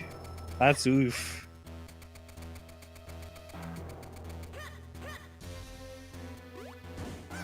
Yeah, and here Tubamann's gonna full clear Palace because he's looking for the last Kinstone.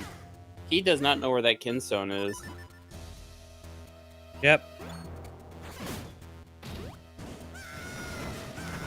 And Trent's already halfway cleared through Cave of Flame, so...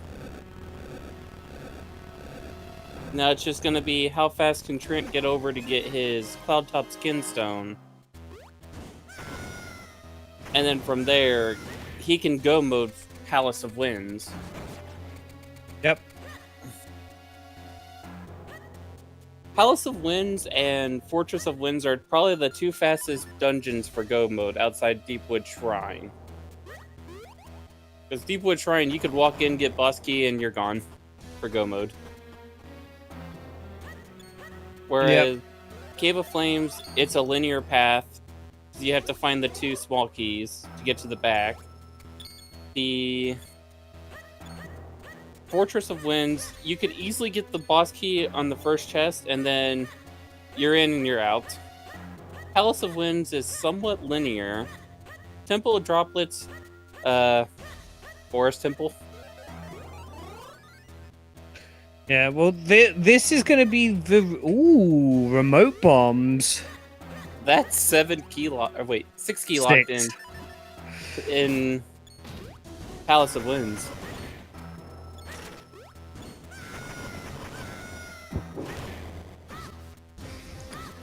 But remotes are a very nice one to have.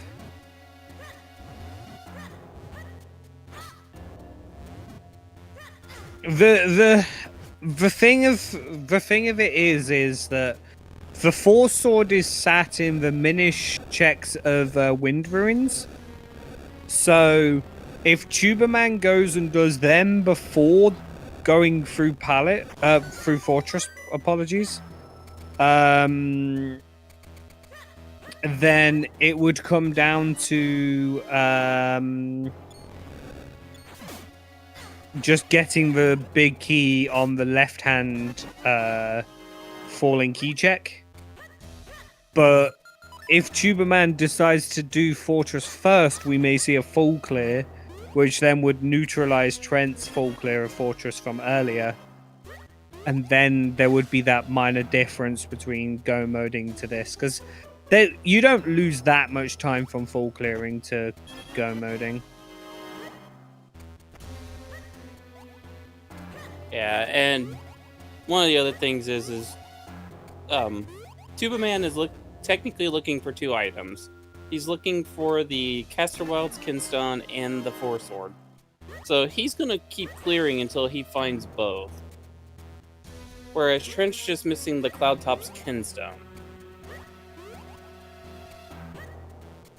And like we've said from the start, this race is not over until done, because these last checks that they both do can change up who's going to be in the lead and who finishes first.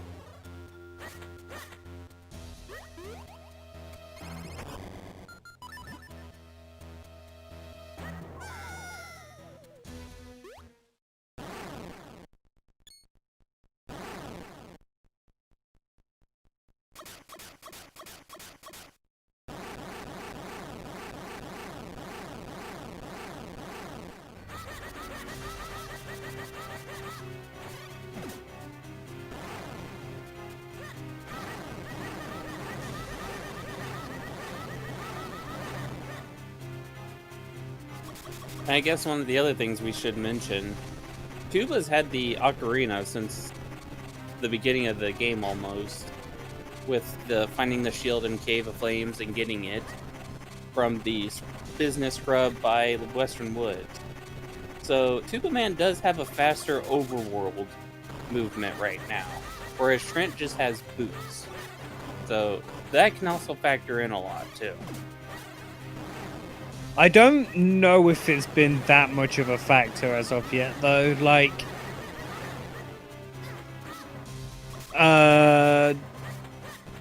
Trent's go mode item is in Lower Vale Falls, whilst Tubamann's is technically Tubamann's is on Hendress Ledge.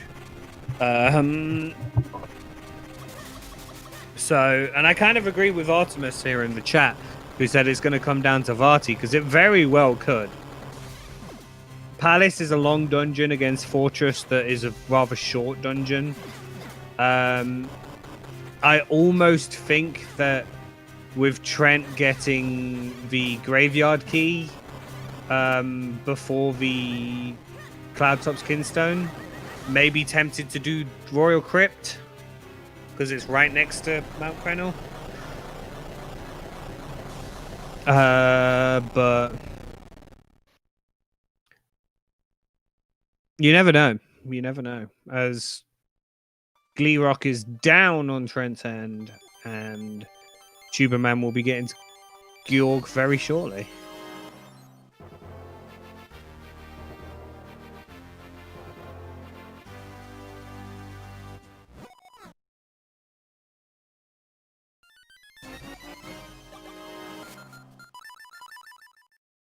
And with that critical hit, Lava Lapras is down, will not be catchable.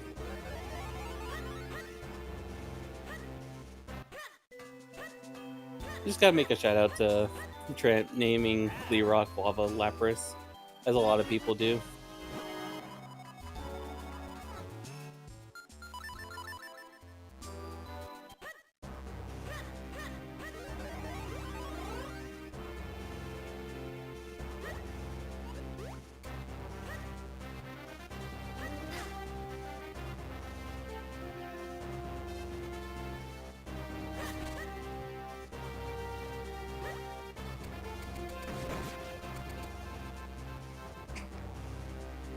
Oh, for real, this has been a very quick seed. I mean, both of our runners have, or will be having 3 elements within, like, sub 2.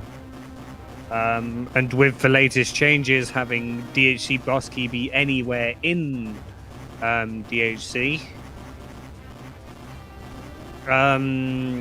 we could get a very short DHC as well. So, or we could just get vanilla BK. It's kind of the joys of it now, I think.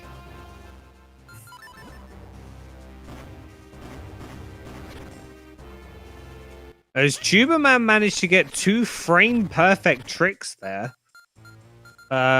being able to open up the eyes using just a sword slash, and doing it twice as well. And then getting bullied by the male Georg? Blue Yorg. Blue Yorg, okay.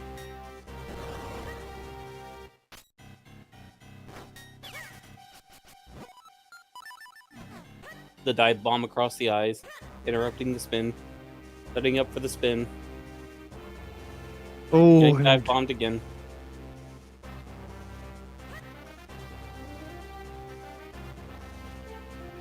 Jumping on the bloom, Georg.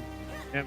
As Hendrix has confirmed that the blue Georg is in fact the male one.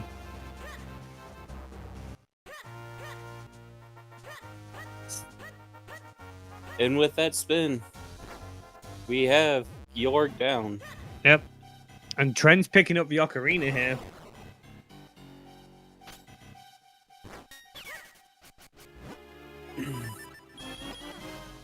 And with that, Tubamann picks up his 3rd element. Yep. So let's see what you're gonna do.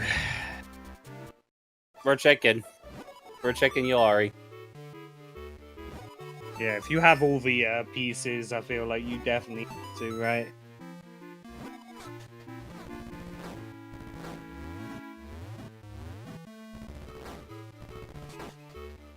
As we're going to maybe South Hyrule for a... No, not Tingle check, because we don't... Yeah, the Tingle Tree. I'm curious...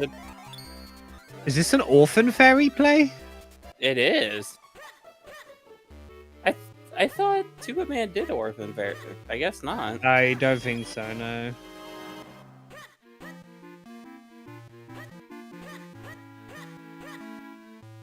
And if Tubamann finds his way back into town here, it's going to be a little bit scarier for Trent. Yeah, there is 2 Flame Lantern checks in town that Tubamann is missing. So, the one that Trent just did, which was 5 arrows, and Hinder Sledge.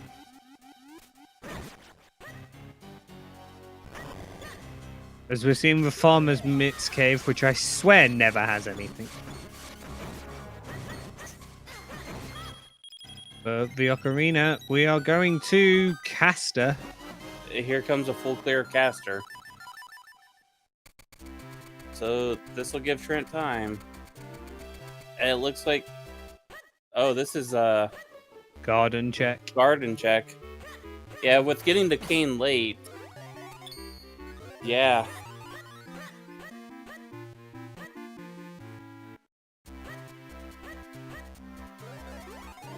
Which I think Tuba No, I think he thinks that he knows where Four Sword is. He's just looking for that Castor Wild Skin Stone. Yeah, he knows one will lock the other at this point. You have to be thinking that at this point.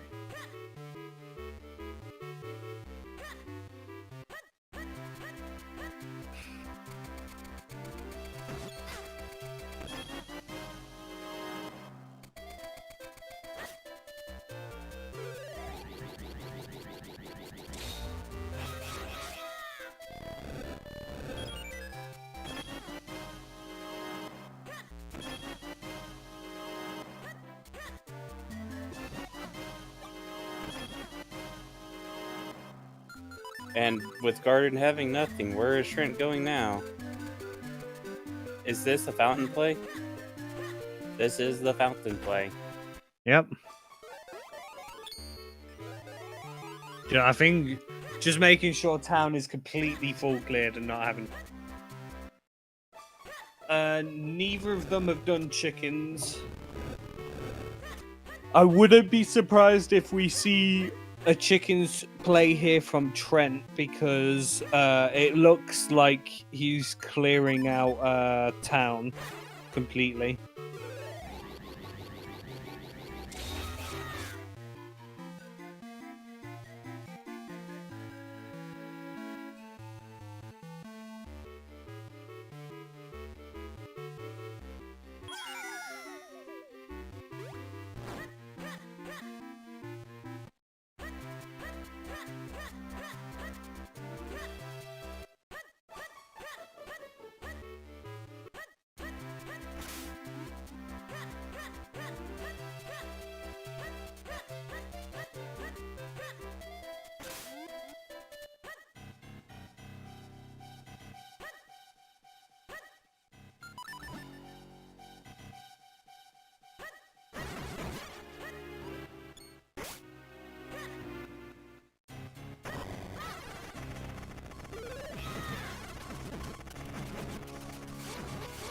Nice work on the bulldozers in the fountain from Trent. Yep.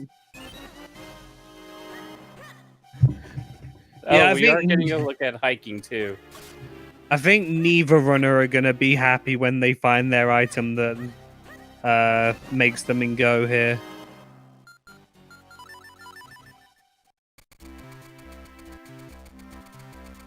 I think, especially in a tournament style setting, you have to be thinking if you get something early, or on a check that's early, you'd be like, "Oh no, my opponent's done this. They're probably in DHC right now." Nerves may be creeping in, and it may just be a case of like, could it affect their execution as well, which is a bit worrying. But we're seeing a town play from Tuba. Oh, and this looks like he's doing pillar. He's doing pillar first, but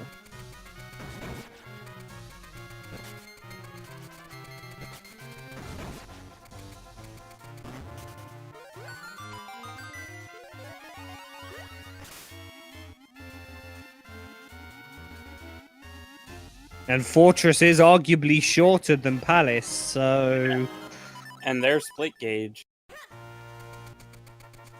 it is going to come down to the wire here. And it looks like Trent's going to Lower Vale Falls. Oh, well, Fortune Fairy first. Orphan I wouldn't be surprised if we see Deepwood here and not rather than Lower Vale Falls, if I'm honest. I honestly think Trent would have fluted over there first.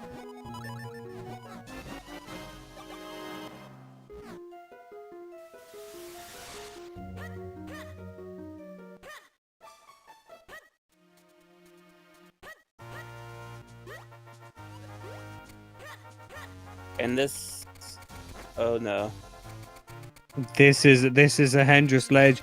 And Trent's going to Lower Vale Falls at the same time. oh, this is gonna come down to it. Well, the problem is when does Tuba do the Minish checks in Wind Tribe?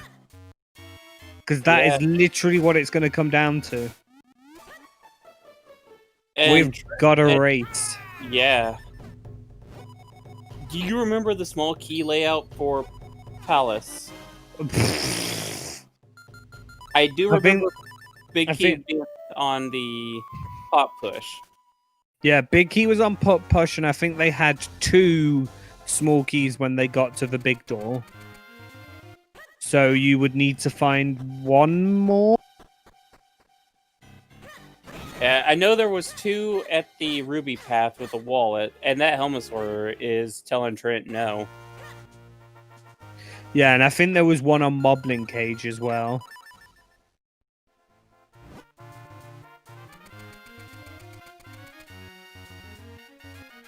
Oh man. This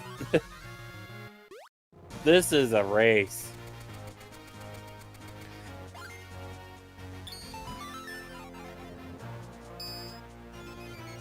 So Trent will skip Wind Tribe here.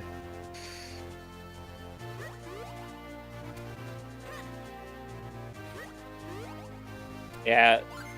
Trent's just gonna shoot right up Wind Shrine, right into Palace. Yep. As this race is likely going to join the long list of races so far in this tournament that have been insanely close. I think the closest match in the tournament so far was Smash versus Nimbus at 40 seconds. Something like that.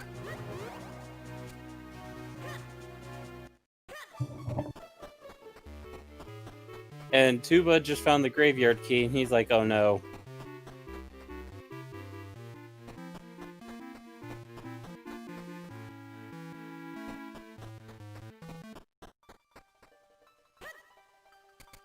And this easily could come down to DHC execution, so...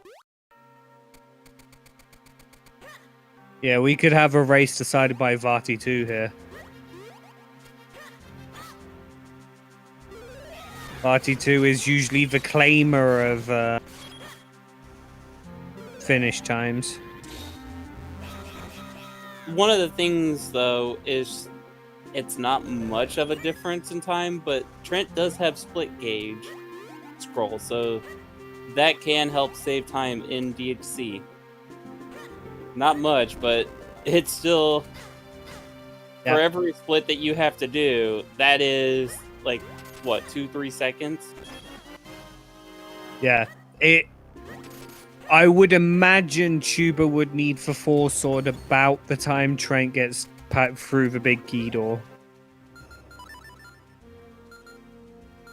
And then I think at that point we'll have a rough, probably a pretty good estimate of who would be ahead, but it wouldn't be by much. And with so many varying factors, like if Tubamann goes in here and turns straight around, which is not happening, we may see a full clear here. Oh man, this is coming down to it.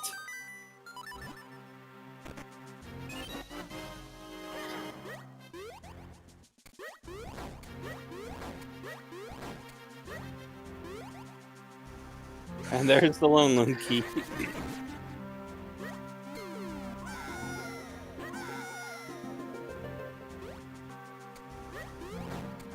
Resetting up the jump for Trent. Yep. What Trent is doing right now is for Cane Skip we spoke about earlier.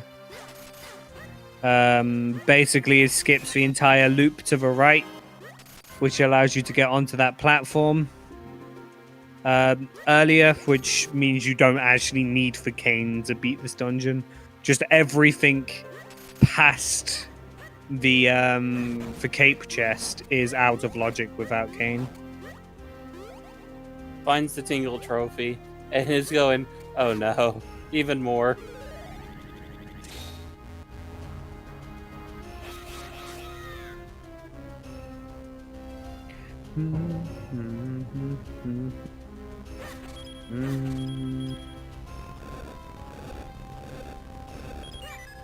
So Trent was telling me with the new update, if you get here and you do not have the boss key and you've only got a few small keys, you want to check pot push. So, do you think Trent's gonna check pot push? With that being said,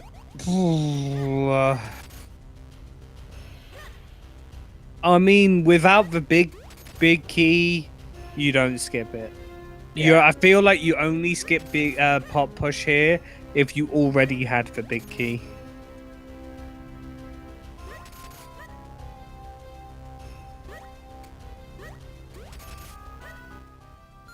yeah, he's pulling out the cane. He's going for it.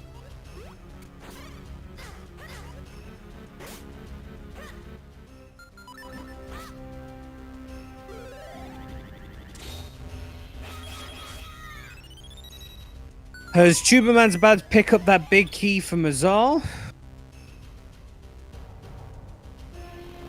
So, after killing Mazal, will Tubaman full clear Fortress, or will he leave Fortress? I would do caves, but it's looking like we're gonna get a full clear here from Tubaman. Yeah.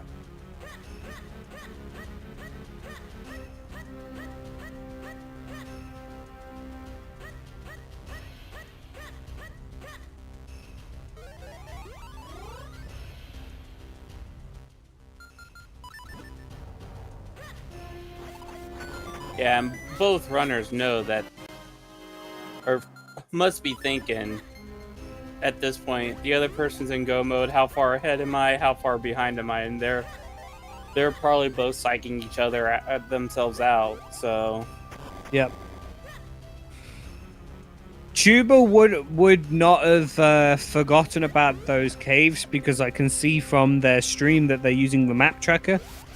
It may just be a case of you'd rather full clear Fortress in one trip rather than doing a couple of like one-off checks when you've still got a portion of the dungeon. I wouldn't be surprised if we see the Bale come after this tower. Personally.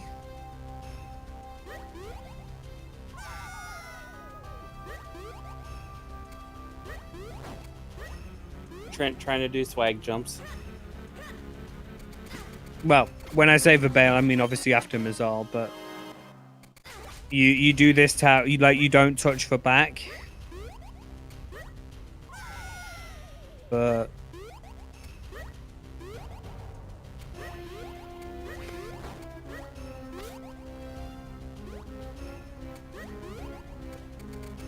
And this, if I remember correct, this should be a small piece of heart.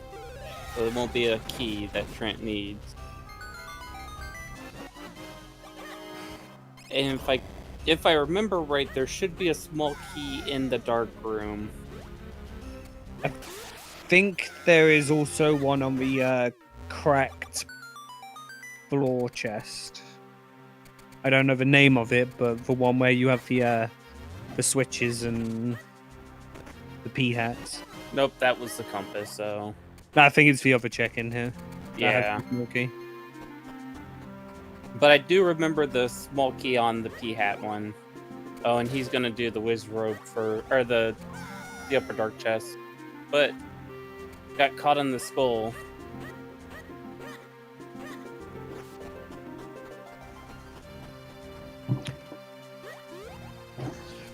So, Tubaman's on Mazal.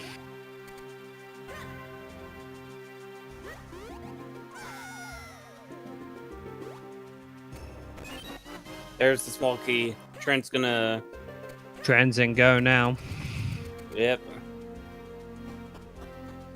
I think their chest is called Palace Rollers in the spoiler log. Fair.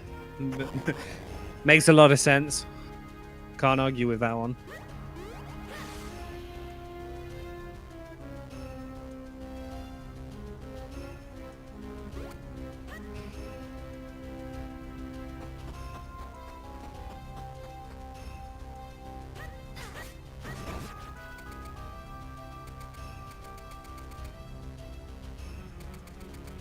and just dashing room to room trying to get to Georg.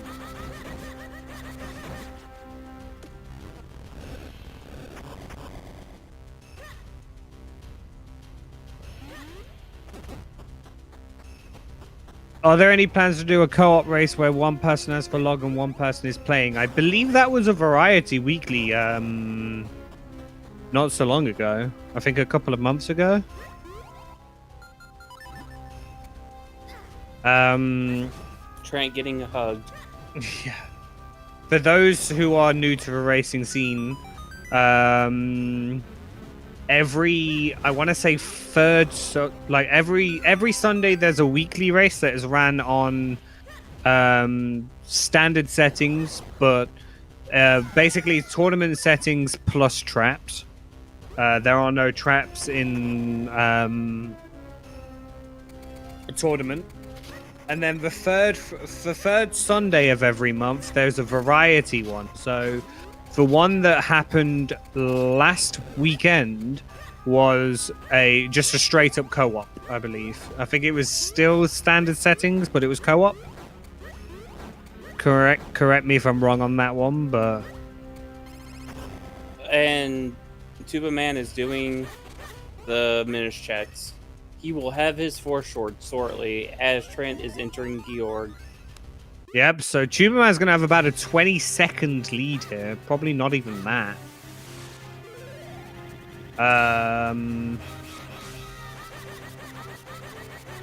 Both have the Ocarina, so it's not going to be a long travel time for either runner. Phase 1 done.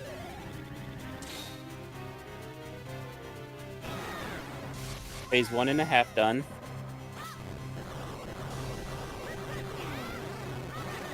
Nice down thrust.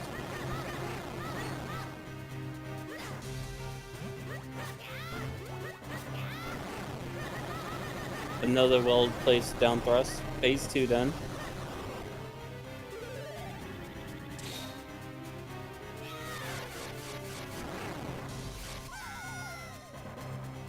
Two and a half done.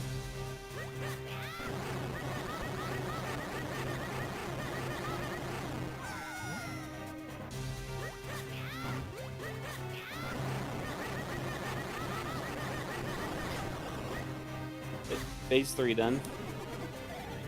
At 2:11:10, placing the sword in the pedestal for Tuba.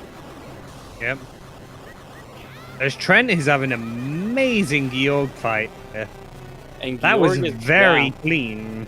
It was. That's going to have definitely narrowed the gap here.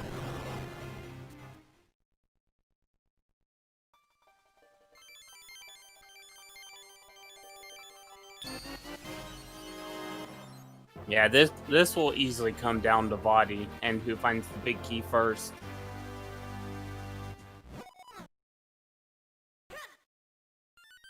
So when did you say Tubamann put the sword in the pedestal? 2:11:10. Yeah, as Trent's just going to grab a quick heal here. We can get a bet for big key up. As there it is, funny enough. As we said it, so a number between there are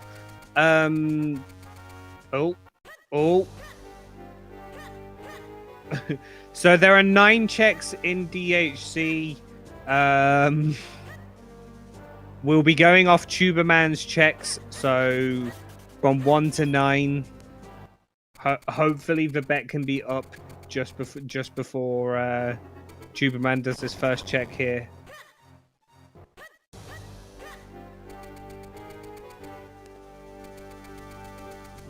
There we go. The bet is up. So 9 checks.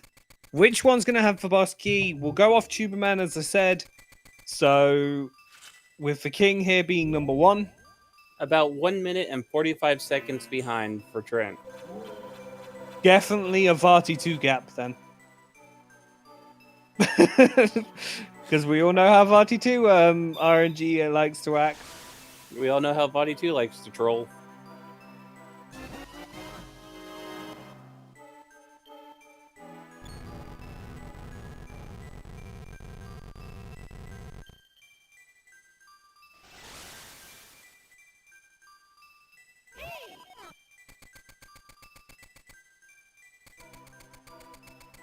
So check number 1 has a small key.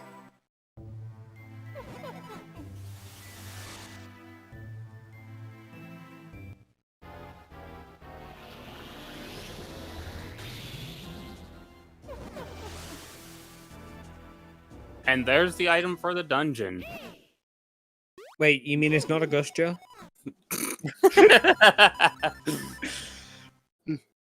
Now, one thing to remember. If we find the compass and the map, the big key will be on the big chest, the big key chest. So they do not want to see the map and the compass. Yeah, this was something I actually didn't know until recently, was because I thought key logic worked on like a beatable only sort of system. So anyone who like knows OOT or something, you get all locations reachable, where the logic allows you to get to every single check in the game, or beatable only, where it'll only get you to the ones that you need to beat the game. But I don't know if it was a change recently or if it's just never been that case. But the DHC here, There's the big key. as there it is in check number 3.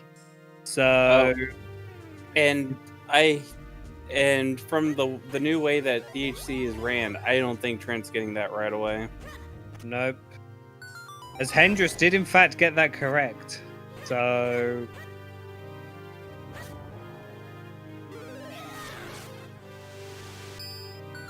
yeah, the new way that Kits is alluding to is that you do the red warp first and then check that Spike's room.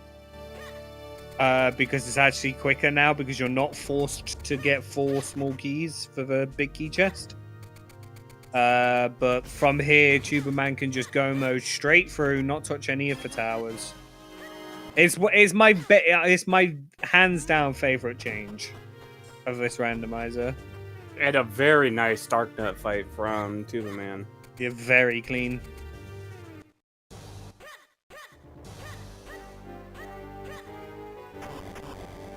And Trent is here showing demonstrating that exact strat we were just talking about.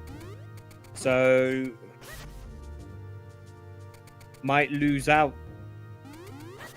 Well, might lose out about 30 seconds. It wouldn't be that bad.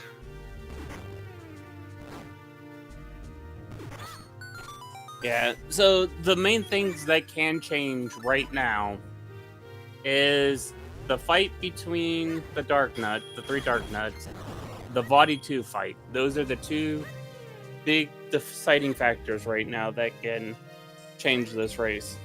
Yeah.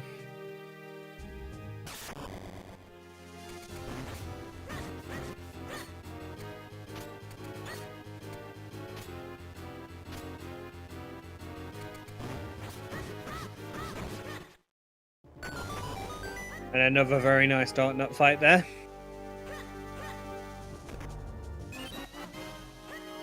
And the compass chest has a small key.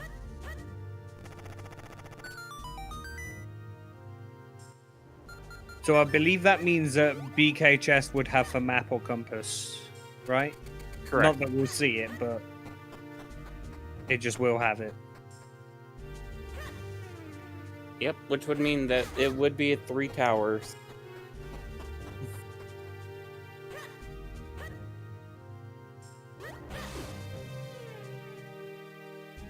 As Tuberman's just going to run straight past these ball and chain guards. We now skip 3 ball and chain guards if we Yep. find Big Key. The health is kind of worrying though. It's 6.5 hearts. There are recovery hearts in each pot in the Darknut room, and then in Vati 1 there's a fairy in the bottom right that heals 4.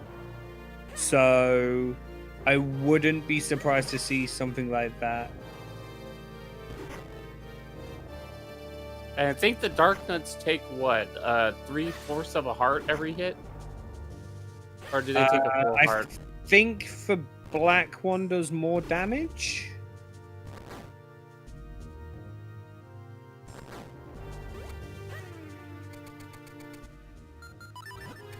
But 1 down. 2 down. 3 down. 3 down. Very nicely done. Actually leaving this room with more health than he entered, which is quite reassuring.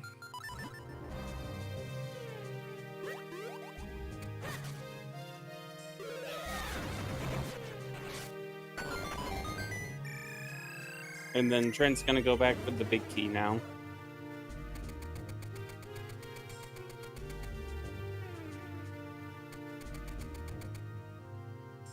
Body fight for Tuba starting at 2:19:15, so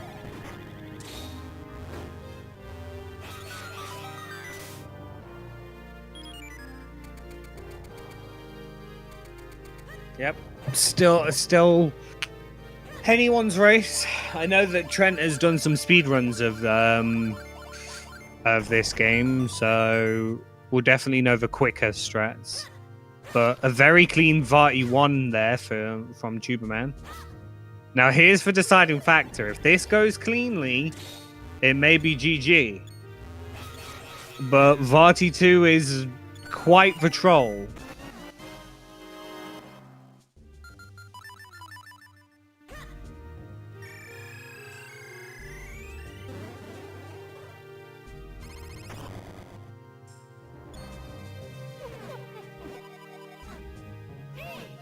Nabs for first hit. The way you want to do this to quick cycle it is you can I think you can mash your way through the first phase, and then the second phase you have to get 1 spin, not a great spin, and then the third phase you want to get 1 spin and 1 regular hit.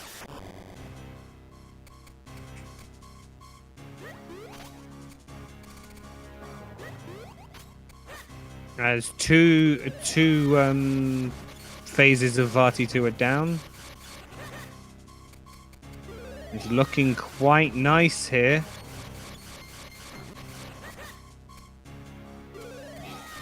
There you go. Varty 2 is down. Trent is bullying the Dark Nuts right now. Very nicely done.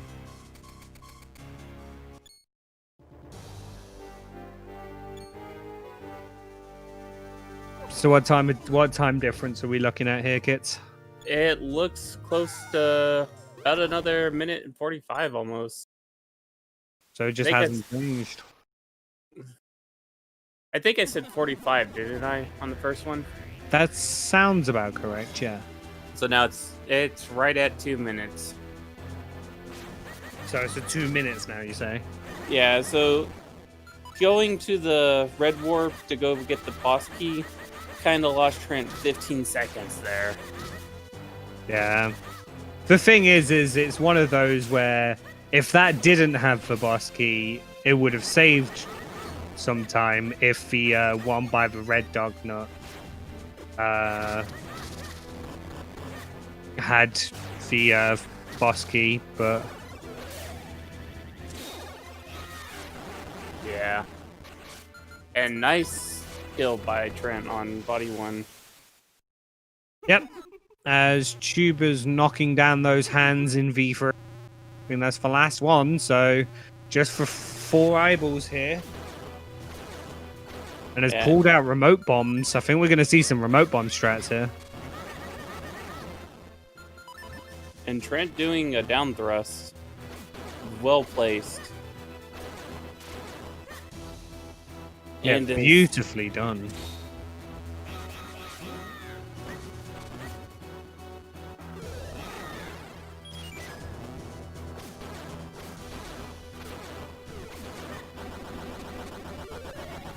As the last hit coming in here for Tubamann. Get your GGs in chat, everybody. As there's for time. GG's to Tubamann.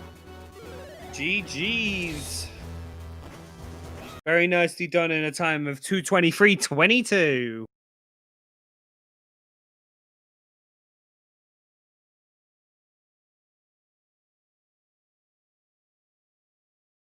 As Vati2 showing here why Vati2 is a complete troll. Yeah.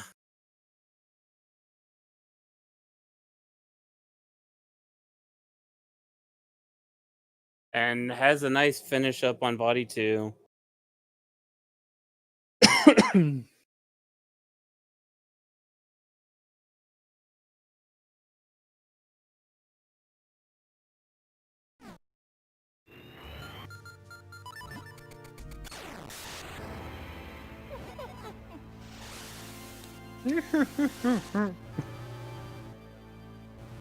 So let's see how this Vati free fight comes down here.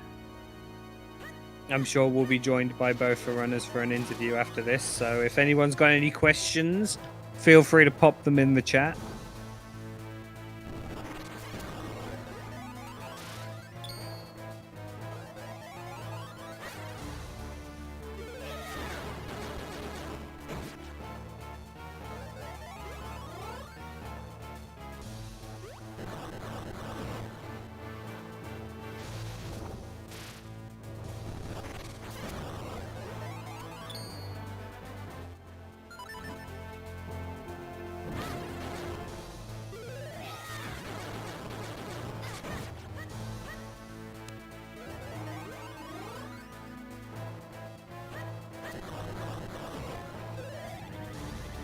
And we are now finishing up body 3 on Trent's side.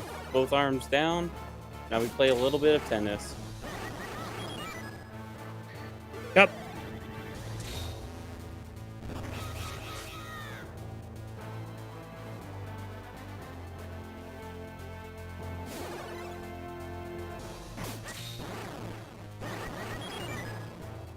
And one more round of volleys to go.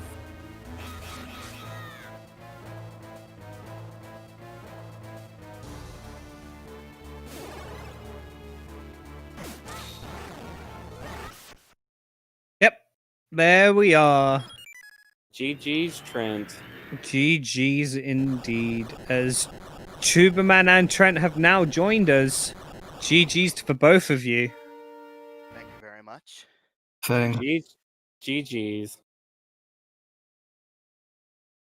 That was obviously an incredibly close match. I want to know the thoughts. I think more from Trent because Tubamann did this out of logic. But what did you think about the light arrows required red sword there? I mean, logically required, yes. I wasn't happy about that. That's that's alone like, it's more the other things that really annoyed me this seed, not even the climb. Which part in particular? That cane. Yeah. That game was bad. That cane was interesting, to say the very least. Yeah, and this was the thing, it was very much a case of like throughout the seed, it was almost as if the seed had two separate paths to go down the entire seed. You were both on the separate paths and then managed to merge it back through. So like Trent, you got the red sword early, which led to like blue sword and that sort of thing. But Tubamann got the Veil Foreskin Stone early, so was able to get the cane, the Gush Jar earlier, and it literally came down to, I think, Trent was fighting Georg as Tubamann found the Four Swords, so it was really close. Yeah. I mean, yeah, that can make it. Yeah, that was definitely a race where at first I was feeling good because of that little logic flip. But then I full cleared Palace, hoping for Caster Kingstone. Because I hadn't really been to town since I had the lantern. So I was just sitting there like, oh, and you know, I went to Cloud Tops and I was missing all three, so I'm like, oh, for sure there's going to be at least one in there, and then there were two of them on Cloud Tops, and it's like, okay, what do you want from me? But other than that, like, I felt pretty good about the seed in general, just because I was able to do that logic flip, and some of the execution things I've definitely been feeling some on since I started a few months ago. So Yeah. that's nice at least. Yeah, very. Yeah, to be fair, it wasn't really much of a trolley seed apart from obviously Greagle having the cane, Hendersledge having obviously the last Castigan stone. Just a second. Have you actually watched the race? Because there was some trolls in this. There were that light arrows. Well, to be fine. fair, like you two both handled both weren't really massively affected by the trolls. I don't know if it was down to an insanely fast clear speed or anything like that, but it really did sort of come down to like, apart from probably the Castaward Kinstone locations, it wasn't too bad. We've definitely seen worse. I'll probably put it that way. We definitely have seen worse, but this is definitely one of the more trolly Nori seeds for sure. Yeah, indeed. Like, I just like list what I have right now in my mind. The light arrows, locked red sword. Yes. Actually, a vanilla climb was logically required.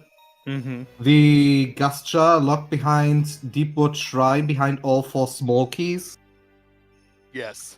Deepwoods. It's like that both. Then the cane locks Palace by itself. Like, as well, the 4-sword location. I was honestly expecting the 4-sword would be more difficult. Yeah, And to be fair, same here. I expected it in Palace personally, but I'm So did I. walking right now in my head through Palace, not Palace, through Temple of Droplets. Was there anything in there? Just one Cloud Top Skin Stone. Yeah, the single kinstone. Great. yep. I mean, 1 hour 10 or 1 hour 20 in, and I have like 2 kinstones. That felt really bad. Agreed. I was in the same boat. Like, oh my gosh. Yeah, and I think that's probably why like us as spectators probably saw it as less of a trolley seed, because we saw both ways of how to do a lot of things because of the divergence and like the overlapping at the same time. Like I mentioned earlier, like Tubamann getting that red sword out of logic by getting the cane early, and then you following logic, and then that logic led you to the Castikin stones a lot quicker, whilst Tubamann was then trying to reconnect the dots back in. I'm kind of glad that I nearly lost location the very false kinstones, because that kept me into logic for a long time. Mm-hmm. Else this would have looked way different. Yeah, for sure. Though if only that wasn't like the only thing in Deepwood Shrine locked behind all 4 keys. That would have been nice too. No, wouldn't have been. I didn't want to go back in there just to kill the boss. No thanks. Oh no, I mean just like take it out of Deepwood. I didn't want to go into Deepwood at all, but Yeah, I would have liked that. I did not like that I double dipped Cave of Flames. I did not like that I full clear Fortress of Winds, which was, what a surprise, Baron! Oh. Yep. Unfortunately, when you full clear it in, because you've had a real love-hate relationship with Fortress.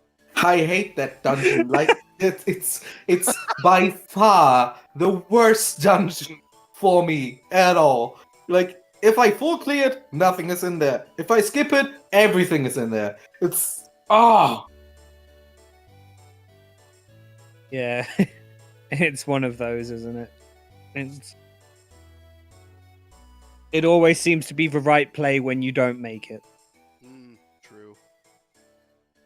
And it always seems to I have at least 4 progression items when it's not required.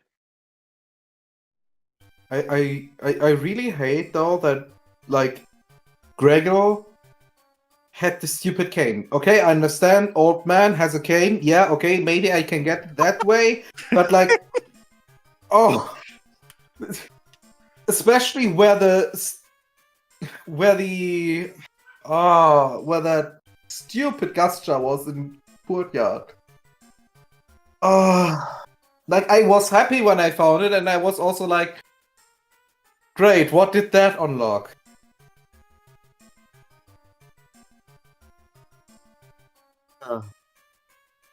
No, these kind of seeds are not the ones that I like. Those that are like all over the walls. That there was nothing like bailing would have never made sense. Mm-hmm. And the cane where I got it, and then I obviously do Cave of Flames because it's progression. And what happens? Nothing. I get nothing. No, I get books. I get a lot of books. And then I get my ocarina. Like, I was so mad. Yeah. Yeah, and one of the things that we did say is if that last Cloudtop's Kinstone was not locked behind the cane, you would have probably gotten the cane as you were going up the Wind Shrine because of where it was. But with that last Cloudtop's Kinstone being locked behind the cane, it was the moment you found the cane.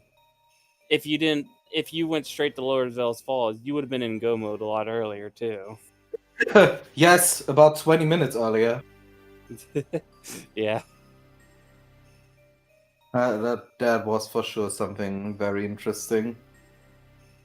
Like, just give me the like. I was ready to go into Palace of Winds without the cane and see what items are locked behind it to maybe find out where it could be. Yeah. Hey, that's rando for you sometimes, eh? Yep. True.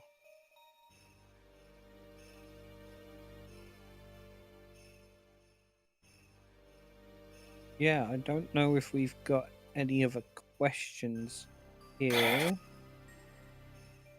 I mean, I have one thing to say though. The seed roller is banned for me. Okay, you're banning the seed roll. Okay, are you going to be doing the same, Tubamann, or? Yeah, just for the logic's sake. Like even though I got to break it, the fact that light arrows were required for Vanilla Climb is just gross to me. That's not even the point why I'm banning her.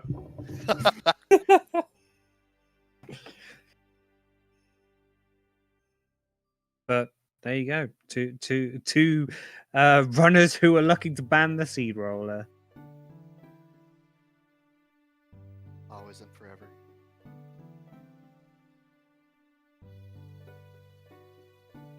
And I don't think I have anything else. Do either one of you have anything to add in, Tuba or Trent? GG's, Fortress is stupid, Palace is stupid, and Stones are stupid. From me, GG's as well. I hope that you get some more wins so I have a better opponent score, if you understand what I mean. Yes, and vice versa to you. Yeah, I try my best. At least I dodged some heavy hitters a bit. True.